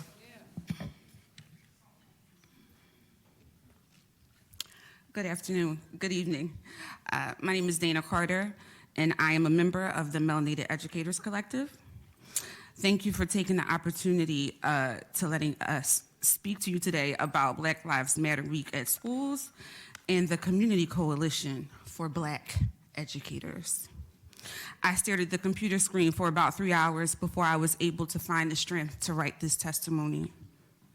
As I sit here today, I need for you all in front of me and behind me to understand that this board testimony is one of the most difficult things I have ever had to do in my life, and this is my 3rd or 4th time testifying before you. But today is different. Unlike my previous testimonies, today I'm not a school district of Philadelphia teacher. And despite it all, despite being a teacher who had to file a sexual harassment charge against an administrator, I still sit here on behalf of the children of Philadelphia.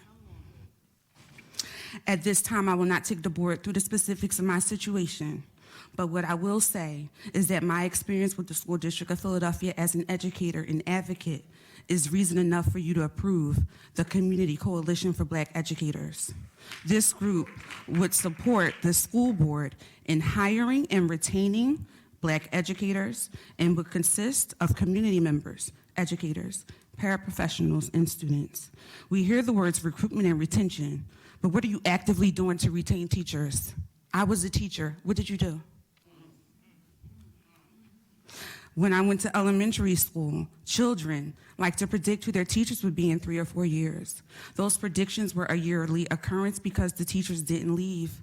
Currently in the district, some schools lose 20 staff members and entire grade levels of teachers by the end of the school year. Let us think for a moment about what a constantly rotating staff does to the children. There is a climate issue in your schools, and I'm not solely talking about the temperature. You need help.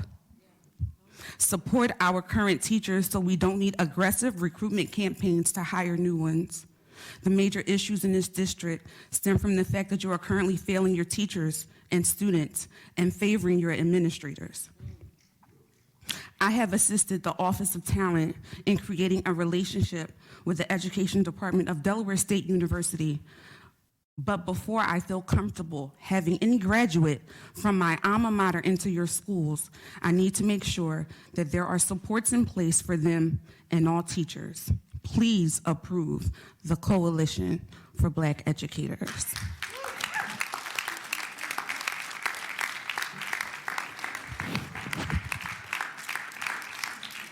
Ishmael Jimenez.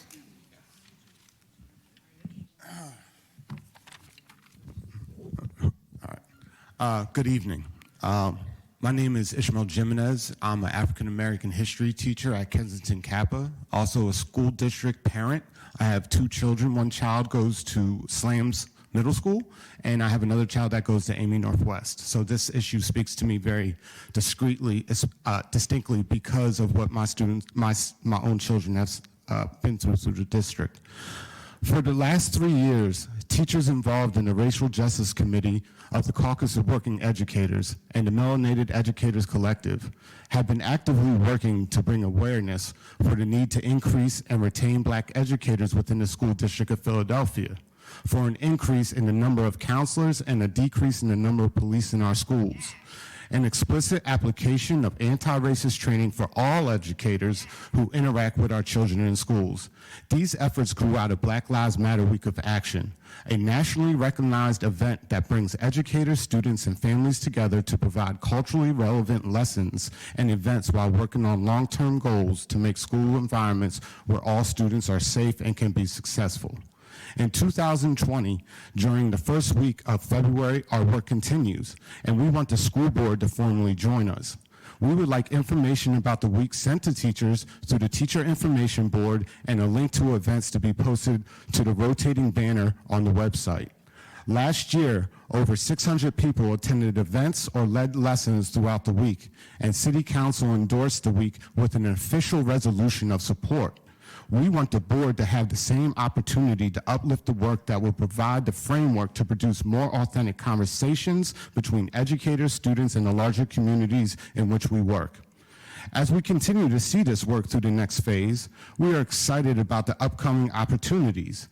As you are probably fully aware, the need for the work that the Black Lives Matter Week of Action inspires has bridged many gaps between the community and schools, with its emphasis on centering the most vulnerable voices within our communities through panel discussions, video screenings, curricular resources, and many other modes of creating spaces for critical dialogue. Being an African-American history teacher for the past 11 years has provided me with insight into how race and class are intertwined within the very fabric of this society. As a result, Black Lives Matter Week of Action not only represents a purposeful attempt to start healing the wounds the larger society has neglected to address since the founding of this country, but it also gives people the tools necessary to start process for transformation. Last winter, myself and others spoke to the board about endorsing the week. While you did not officially endorse the week, you were receptive to the message, and Board President Wilkerson publicly supported the lesson agenda on the week of the Tribune. We ask that the school board takes the risk, the necessary risk, to endorse this important work that is recognized in 35 different cities, from Maryland to Wisconsin to Oregon. Thank you very much, and I appreciate your time. Kristen Lubert.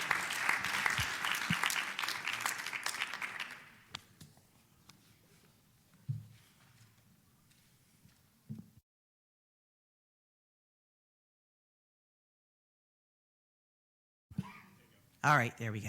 Good evening, board members and Dr. Height. My name is Kristen Lubert, Philadelphia educator, PFT member, and member of the Caucus of Working Educators. I'm here tonight to speak out in favor of the board officially endorsing the Black Lives Matter Week of Action in Schools, specifically to note that the district providing anti-racist training for all educators is one of the goals of the week. It is encouraging that the anti-racist training that the Racial Justice Committee and the Melanated Educators Collective has developed has been offered at district events like Tune Up Tuesday and as an elective at New Teacher Orientation. This is a step in the right direction. However, it does not go far enough. Currently, these offerings are self-selected by people who have an interest in this struggle and who recognize the need for this crucial training. Unfortunately, many of our colleagues do not recognize this need in themselves. The anti-racist training needs to be required professional development for all Philadelphia educators. As Nicole Hannah-Jones notes in her essay, The Idea of America, anti-Black racism runs in the very DNA of this country, and we acquire the idea and actions of white supremacy involuntarily through osmosis. It is by that very same osmosis that our Black and brown students are subtly and insidiously reminded each and every day that they are somehow seen as other or less than in this, the country many of them were born in and where they make their homes. Many of our white teachers in the district, and remember, white teachers are currently the majority, would claim and truly believe that they are non-racist and, quote, don't see color. However, as Dr. Ibram X. Kendi so eloquently states in his writings, when you have a society with racial inequity as the norm, to do nothing in the face of that norm is to allow that norm to persist. That is essentially to be racist. And so, yes, indeed, people who are anti-racist are people who are literally challenging the norm, and you cannot challenge the norm by doing nothing. White people in this country, even people with several university degrees like teachers, have not been truly educated about our country's deep, persistent, and ongoing oppression of our Black and brown fellow humans. This issue requires more than goodwill and niceness. It requires an active, radical, anti-racist stance. We can and we must challenge the norm. Please make anti-racist training a required cornerstone of professional development in the School District of Philadelphia.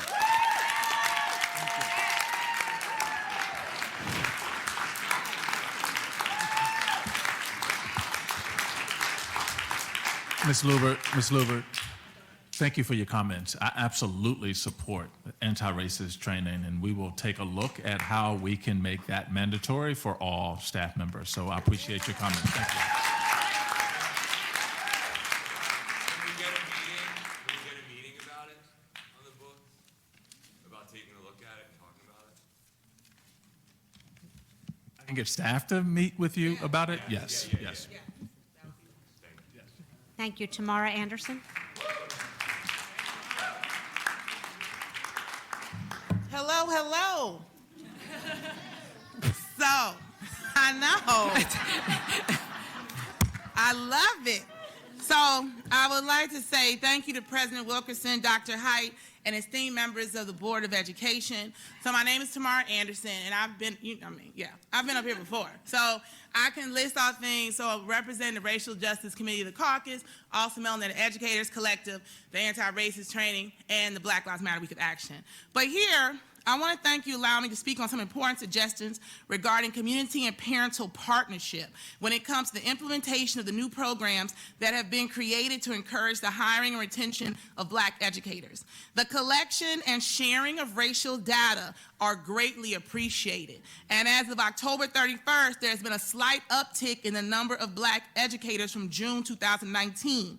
The details of Achieve to Educate will provide a pathway for high school students to pursue education. There's also a pending scholarship in the pipeline in Arcadia. They do have some money that they've been talking to me and a group of people about providing 100% tuition and room and board to those students who are interested in pursuing education, especially Black students that are coming from high school. The Racial Justice Committee and the Melanated Educators asked that the school board create a community coalition. So following up what you heard from Ms. Dana Carter say, for Black educators that can work alongside the school board and all the current stakeholders, including the Department of Education and the Center for Black Educators, to ensure transparency, support, communications, and make sure policies and programs being implemented will reach all schools around the city of Philadelphia. This coalition should include 2 community members, 2 educators, 2 paraprofessionals, and 2 students. The purpose of this force is not to replace you and the meetings you already have, it's to simply provide an oversight so that we can actually say, yeah, you know, this is great, we're hiring Black educators, Achieve to Educate is working, but how is it working? And to provide some sort of feedback so that we can continue this line of transparency and why we need to hire Black teachers and why we need to support them to make sure that they stay. As one of the demands of the Black Lives Matter Week of Action, which was just endorsed in a unanimous resolution by City Council early this year, we are dedicated to make sure this work continues to happen and believe that oversight and accountability are never a terrible idea. I'm gonna say that for the cheap seats in the back. Oversight and accountability are never a terrible idea and should always include the voices of those most affected by the decisions made at the top. We are open and available to speak more about the creation of this coalition and already have major community stakeholders interested in this becoming a reality. Oh, and I have time. I have 11 seconds. And I know It's that not a you and crime to just right. So right. I'm like, so basically, we're just looking for a meeting to be able to talk more about that. And I know that I've been in contact with your staff, and they kind of keep me abreast of the data uptake and things like that. Because we know it has gone up actually 1.5 percentage points as far as term of Black educators. But I just want to make sure that we also just, work to create some sort of like committee or task force that actually looks at what those hiring practices are. Thank you. Ms. Anderson, thank you so much, and thanks for doing all of the work with us, and thank you for being willing to work with the district on that. And I also want you to work with your place of business so that we can get more Blacks into that program so they can come into our system as well. Thank you. Nimet Erin, and I apologize if I mispronounced your name. Nimet, sorry. Thank you. Hello, my name is Nimat Aaron, and I was a teacher at Alany High School for 8 years, and now I am the proud principal of Kensington Health Sciences Academy, a public neighborhood high school. This summer, the Philadelphia School Partnership met with me to discuss the goals we had for our school. We talked extensively about what we have learned from the partnerships we have created, especially in medical settings. Then, PSP asked to visit us on September 25th for a morning-long visit. It was a wonderful visit. Our teachers and students were engaged in great learning as they are every day. We then had a more in-depth conversation about the challenges we have building partnerships with settings in hospitals and clinics. Then, before Thanksgiving break, PSP told me they had an exciting opportunity for KHSA, and they wanted to share it with me. I was, of course, elated, and I scheduled a meeting with them on December 2nd. The news they wanted to share was that they were giving seed money to a potential charter founder, $75,000, to form a health sciences charter high school in North Philadelphia.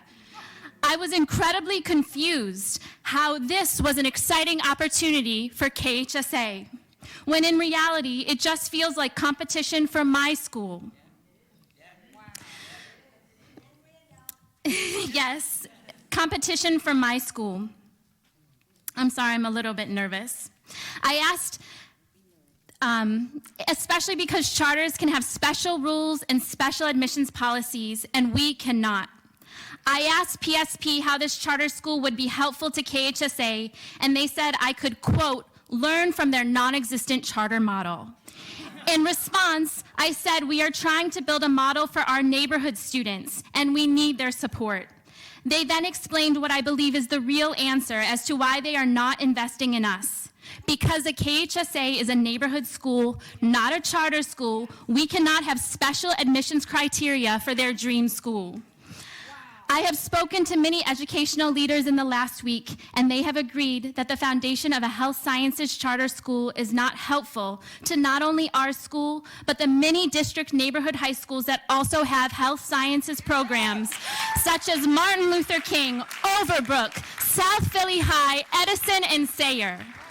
I stand before the board today and ask you to invest in our students in the neighborhood high schools. They are incredible students, and they deserve more resources, more internships, more opportunities, and more connections.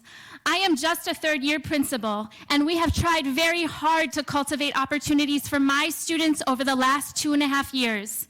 We have connections at St. Chris, Einstein, UPenn, and Jefferson, but I still need your help.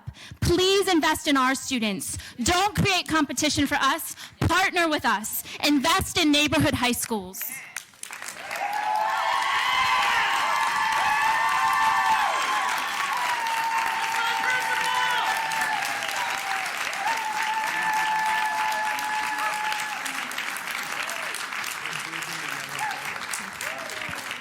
Thank you. Matt Maddie Lupert. And I'm going to ask that the next group of speakers also come to the front. Beth Fernando, Susan Wynand, Jennifer Felix, Barbara Dowdall, and Cecilia Thompson. Thank you. Good evening, Dr. Height and school board members. My name is Maddie Lubert, and I'm a teacher at Kensington Health Sciences Academy and a member of the Caucus of Working Educators. I am proud to work at a neighborhood high school, and I believe we do essential work every day with very little, providing a life-saving community for students who do not have a place elsewhere. This week, I heard about the proposed High School of Health Sciences Leadership Charter School, and I immediately feared for my school and other neighborhood high schools with health-related career and technical programs. This school is proposed to open in North Philadelphia, intending to serve several zip codes, including 19133, where most of KHSA's student body lives. As we know all too well, charter schools are public when it comes to funding, but private when it comes to the ways they are allowed to operate, especially in regards to admissions. As a neighborhood high school teacher, I've learned to roll with the punches, including welcoming new students into my classroom at the end of May and losing students to the criminal justice system with no transition or closure. My school has an extensive multilingual population, with 21% of our student body identified as English learners. An additional 21% of our student body are students with IEPs, including 2 classes of students with low incidence disabilities. We have worked hard to build a loving and inclusive community of all our kids who may only see structure and consistency on school days.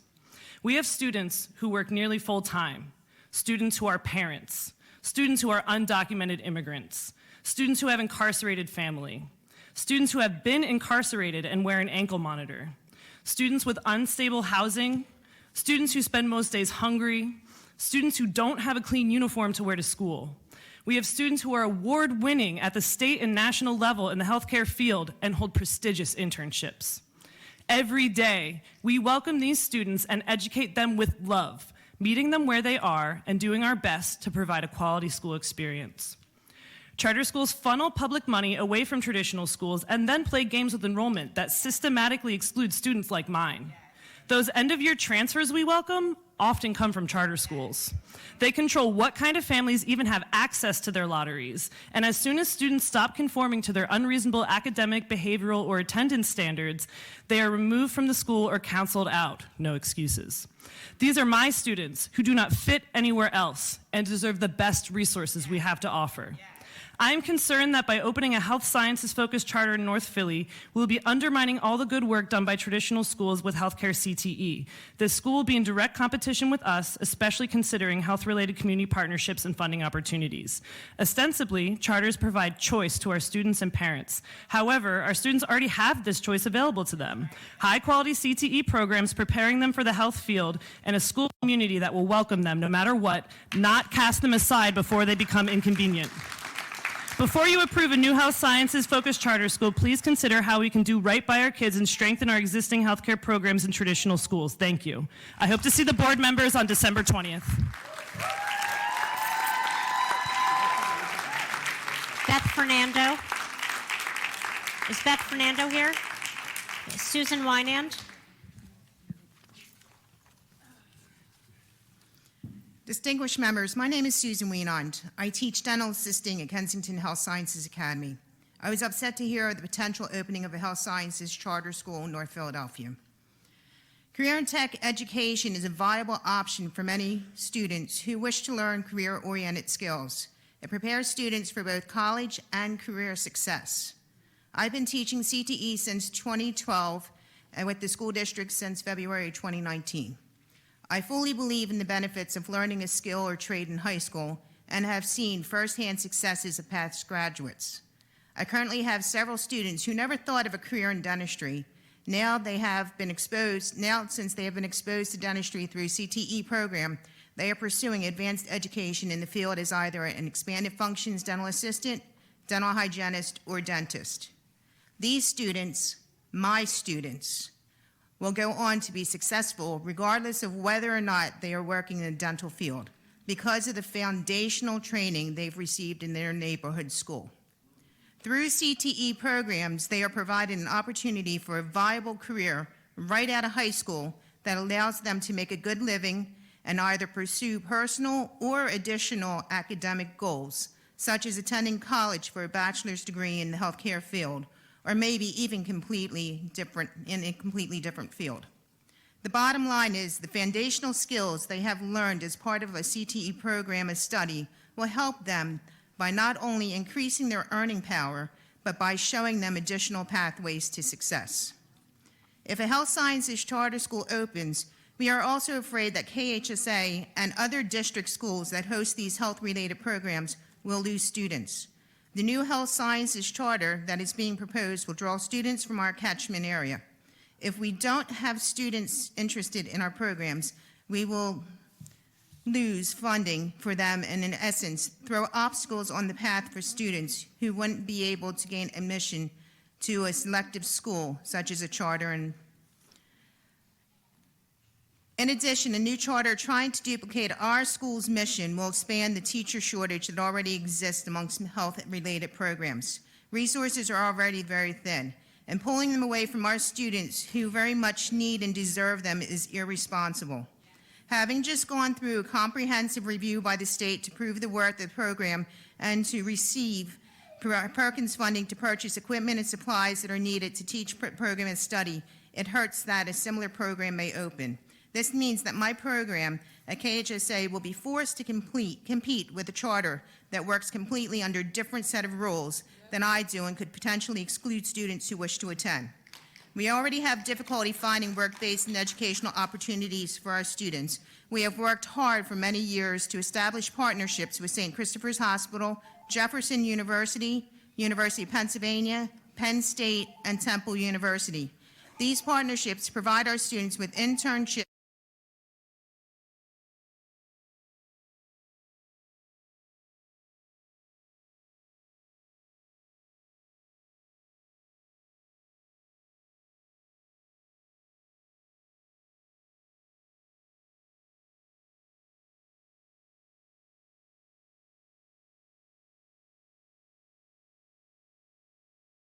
all our students that need placement, and we are afraid more competition from a charter school program will result in even fewer opportunities and ultimately result in our program not being funded or even closed. It is my understanding that one of the programs that is expected to open is a dental assisting program. 2 programs currently exist in the district, one of which is not fully enrolled. Instead of investing in a completely new program, which would require at least an initial investment of $450,000. Why not invest in the schools that already have these programs? We have worked very hard to establish the first dental assisting program in the district, and we know what help and resources we need to service our students. We continue to identify and secure partners and work experiences in the forms of internships, externships, and job shadowing for our kids. I believe the investment should be in our students, the students who go to neighborhood schools. They deserve the investment and the pathway to a career. Thank you for consideration. It is my hope that you will deny the application for the establishment of this charter school.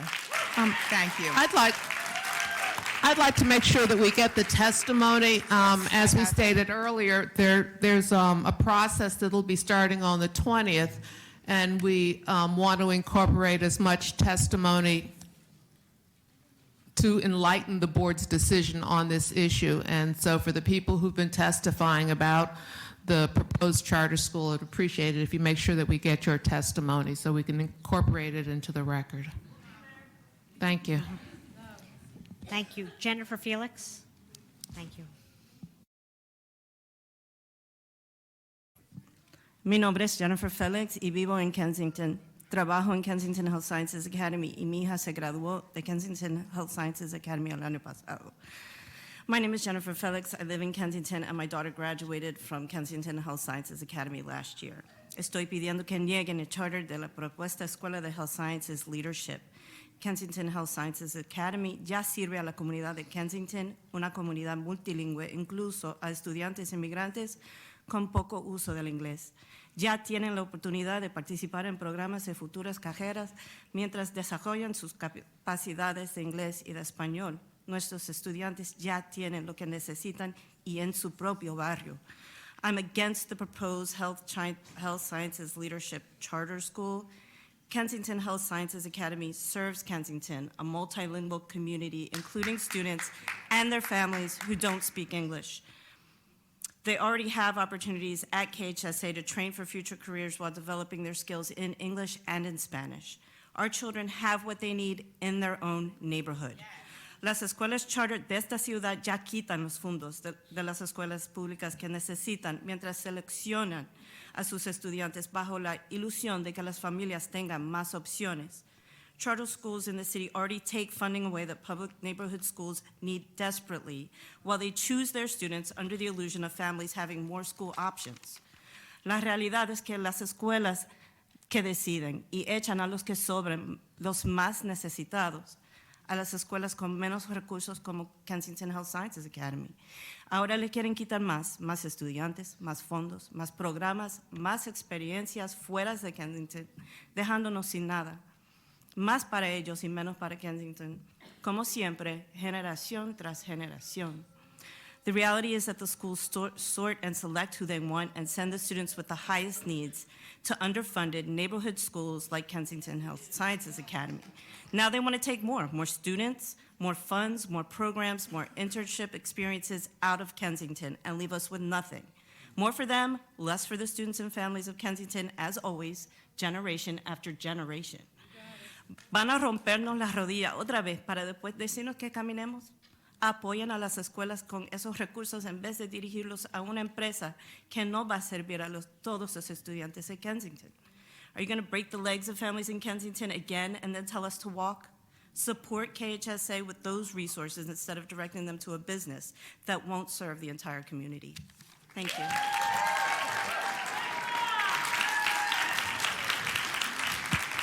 Barbara Dowdall, please.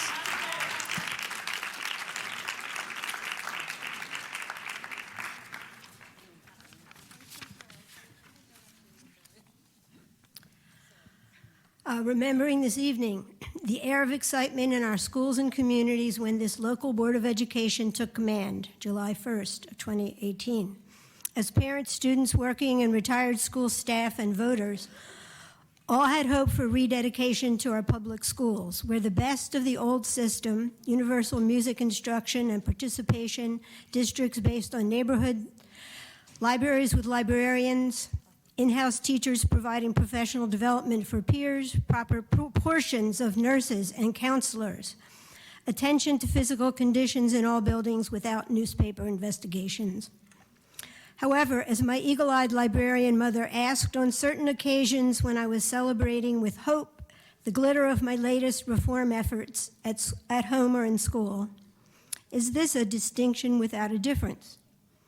And so, yes, with our critical eyes and real-time experience with your efforts, we seek today a Board of Education distinction from the School Reform Commission with true differences, including actual plans for restoration of our libraries with certified teacher librarians, not random donations, volunteer efforts, and the free library pretending to take over that job.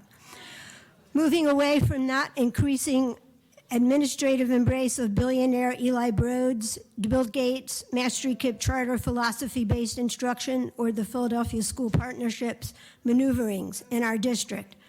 Cessation limitations, not repeated survival of questionable or ceaselessly expanding charters. Reliable provision of essentials combined with family-requested enhancement for every school not subject to or reliant on donor whims. An enthusiastic commitment to the tenets of the Sunshine Act.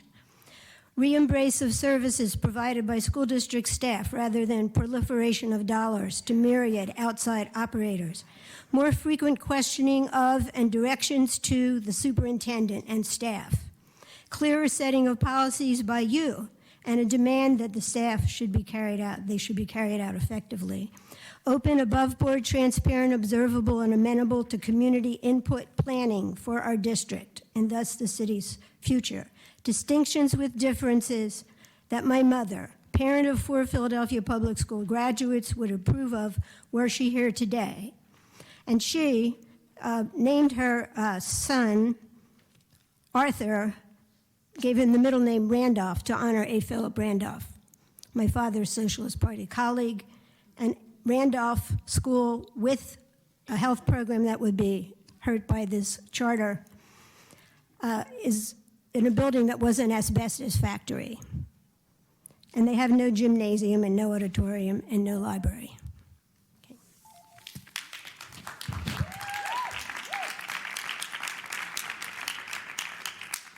Cecilia Thompson.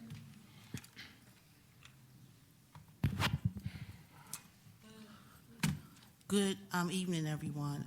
My testimony is kind of lengthy, so I'm going to shorten it. Next week, the district is going through a cyclical monitoring is mandated by federal statute 300.600. And okay. Basically, when I did this a couple of years ago, the monitoring was at Dobbins, and it went phenomenal. We didn't have any problems, and it was just a smooth monitoring. So I'm going to make these suggestions again. I will offer to help like I did with Dobbins. And like I said, our purpose as peers is not to be punitive, but is to just look for not look for anything. We just want to make sure that the files are correct and just provide suggestions, or those suggestions are provided by the chair. We need a large enough room to accommodate over 50 files and approximately 20 people. 4 of us are from Philly. The rest are administrators, retired superintendents, and the like, and we need elbow room because it's just a lot of paper. In that room, we need a copier because when we just have to make copies. The files need to be completed by the time of the monitoring. The practice of the district is if something's missing, they print something. That's cumbersome, that takes a lot of time, and when 20 people need things printed, it just slows down the process. So since the formerly special education liaisons are now special education compliance monitors, all they need to do is do 2 things. We look at the most recent evaluation or the initial evaluation, and then we look at the most recent IEP, individual education plan, and notice of recommendation. That's it. Signatures, anything they need should be in those files. It doesn't take that long. There are 2 forms, the general education form and the teacher education form. It says an interview, but 99% of it is yes, no. There's one question that asks, if that child is benefiting from being in the general education class, you say yes, and then you say why. The rest of it is yes, no, yes, no, yes, no. So if those forms are completed prior, that would be helpful. And as I wrap up, we need correct phone numbers of the families or guardians to do the parent survey and a time that is convenient for us to call them. And finally, the assistant superintendent should be at the administrative interview and should be there to greet the people from the Bureau of Special Ed when we come there next week. Like I said, this is very detailed. I will send it, and I'm not a complainer. I will help out if necessary, like I did with Dobbins, to make this process effective. Thank you for listening. Appreciate it. Thank you. Thank you. And the next group of speakers, Susan Cook is next, and then Mama Gail and Leah Clouden, please.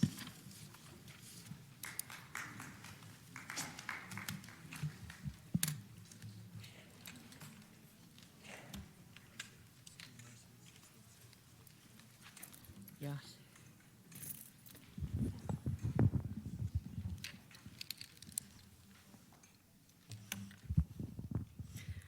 Good evening, Board and Dr. Height. My name is Susan Cook. I am a certified school nurse with a master's degree in nursing education. This is my first time here speaking ever, so I'm a little nervous, and I didn't have to apologize. Y'all didn't get a copy of my speech. I was taking it from the hip. I am here to express my dissatisfaction, or I'm just appalled at the way the district is allowing school health services to be overtaken by non-medical professionals. The powers that be at 440, they need to let the nurses do their jobs, and the ones that we are trained and hired to do. Our supervisors, Shannon Smith and Irene Kratz, their hands are tied. They, along with every other certified school nurse in the district, needs to be accountable for their own professional license, as well as be advocates for our students and their parents and their guardians. The board needs to put healthcare services back in the hands of certified school nurses at the district level as well as at the school level, okay? The Pennsylvania Department of Education principal law, and I handed that all to you and highlighted it, states in one of their duties that supervision of certified and non-certified staff persons required for school operations, exclusive of directing health services controlled by the Pennsylvania Nurse Practice Act. If anybody wants to know, the definition of exclusive means that restricted or limited to the persons, group, or area concerned, which is us, the certified school nurses.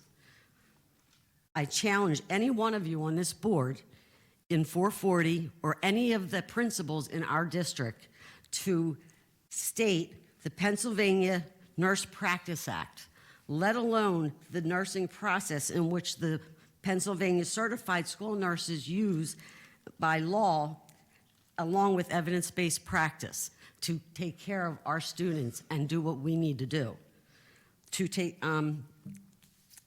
It's time that the healthcare professionals in this school district stop being micromanaged by non-healthcare professionals across the board. We became registered nurses and went further on to become certified school nurses for a reason: to advocate and care for students. I urge this board and Dr. Height to allow us to do our jobs under our own nursing professional supervisors in the Pennsylvania State Board of Education, as the Pennsylvania State Board of Education mandates, and please just follow the laws. We have laws. Thank you for your time, and I hope you take this into consideration. Mama Gail.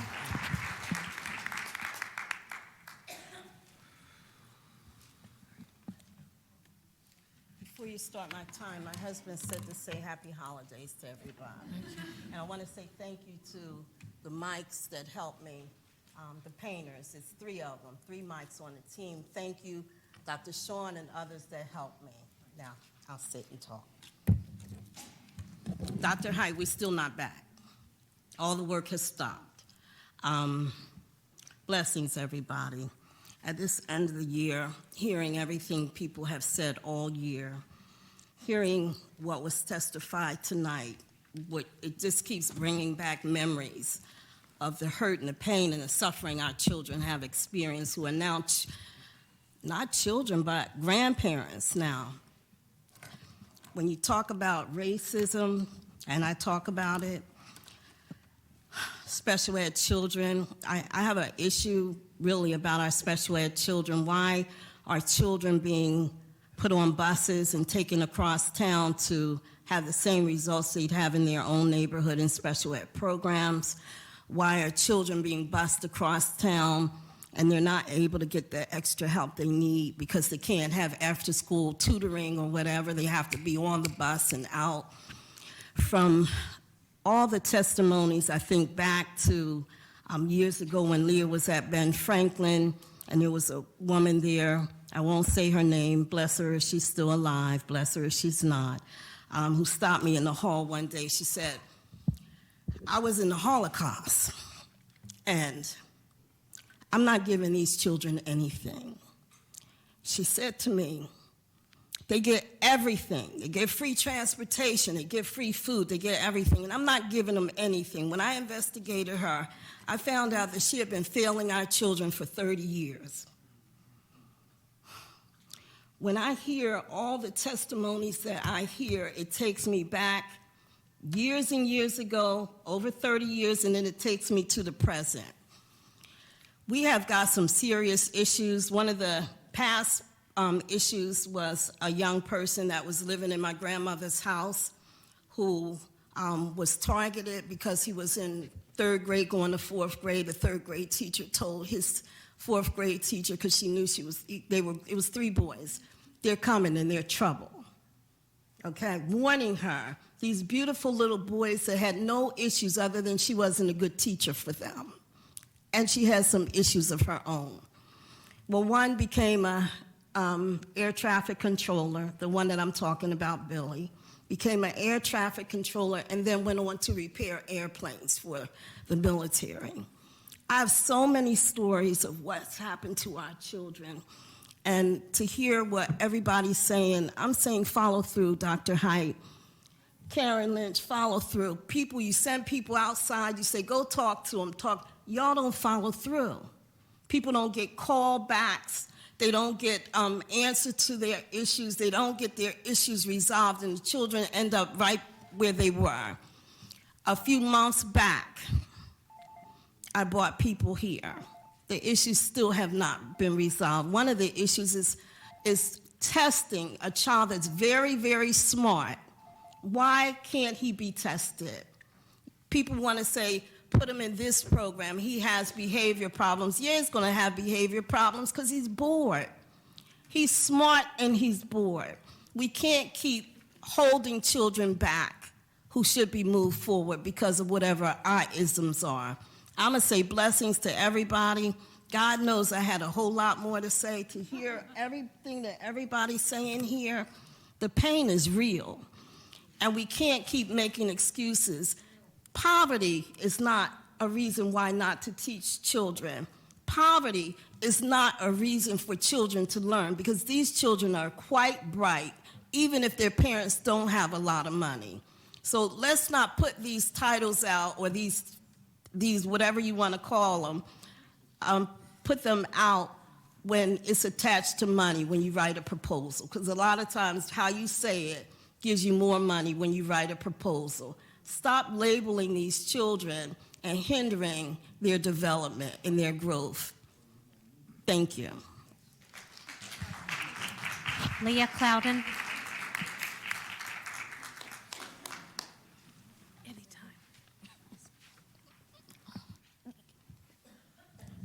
Greetings. I have nothing prepared. The only thing I want to say, Dr. Height, please look into Penrose. Like my mom said, the work was supposed to be completed on December the 10th. We've been patient through this whole process. We have, even with our stuff being removed from the room, like I said, they stole 73 chairs from us. It wasn't school district property, it was given to us. Just please look into it, and I'm gonna say it again, please hold the principal accountable for all of this, all the things that she did. We were feeding over 200 children basically every single day. You know, it doesn't make sense that something works.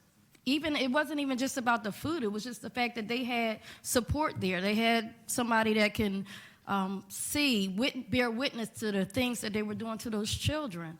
So I'm just gonna ask that you hold them accountable for that. And thank you. And children want to know when we're coming back. Thank you.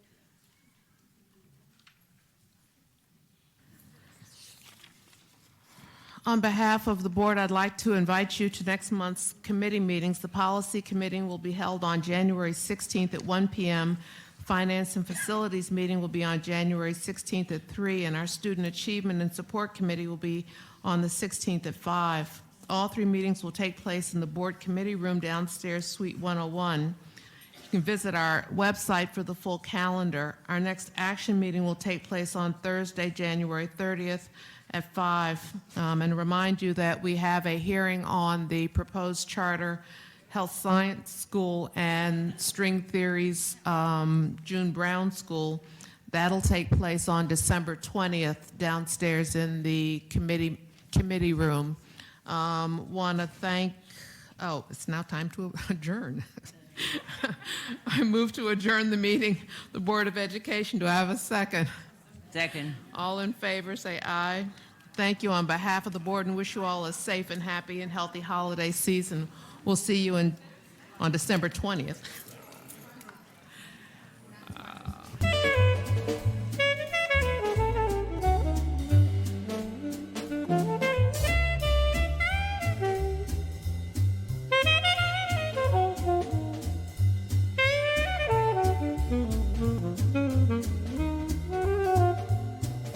Thank you.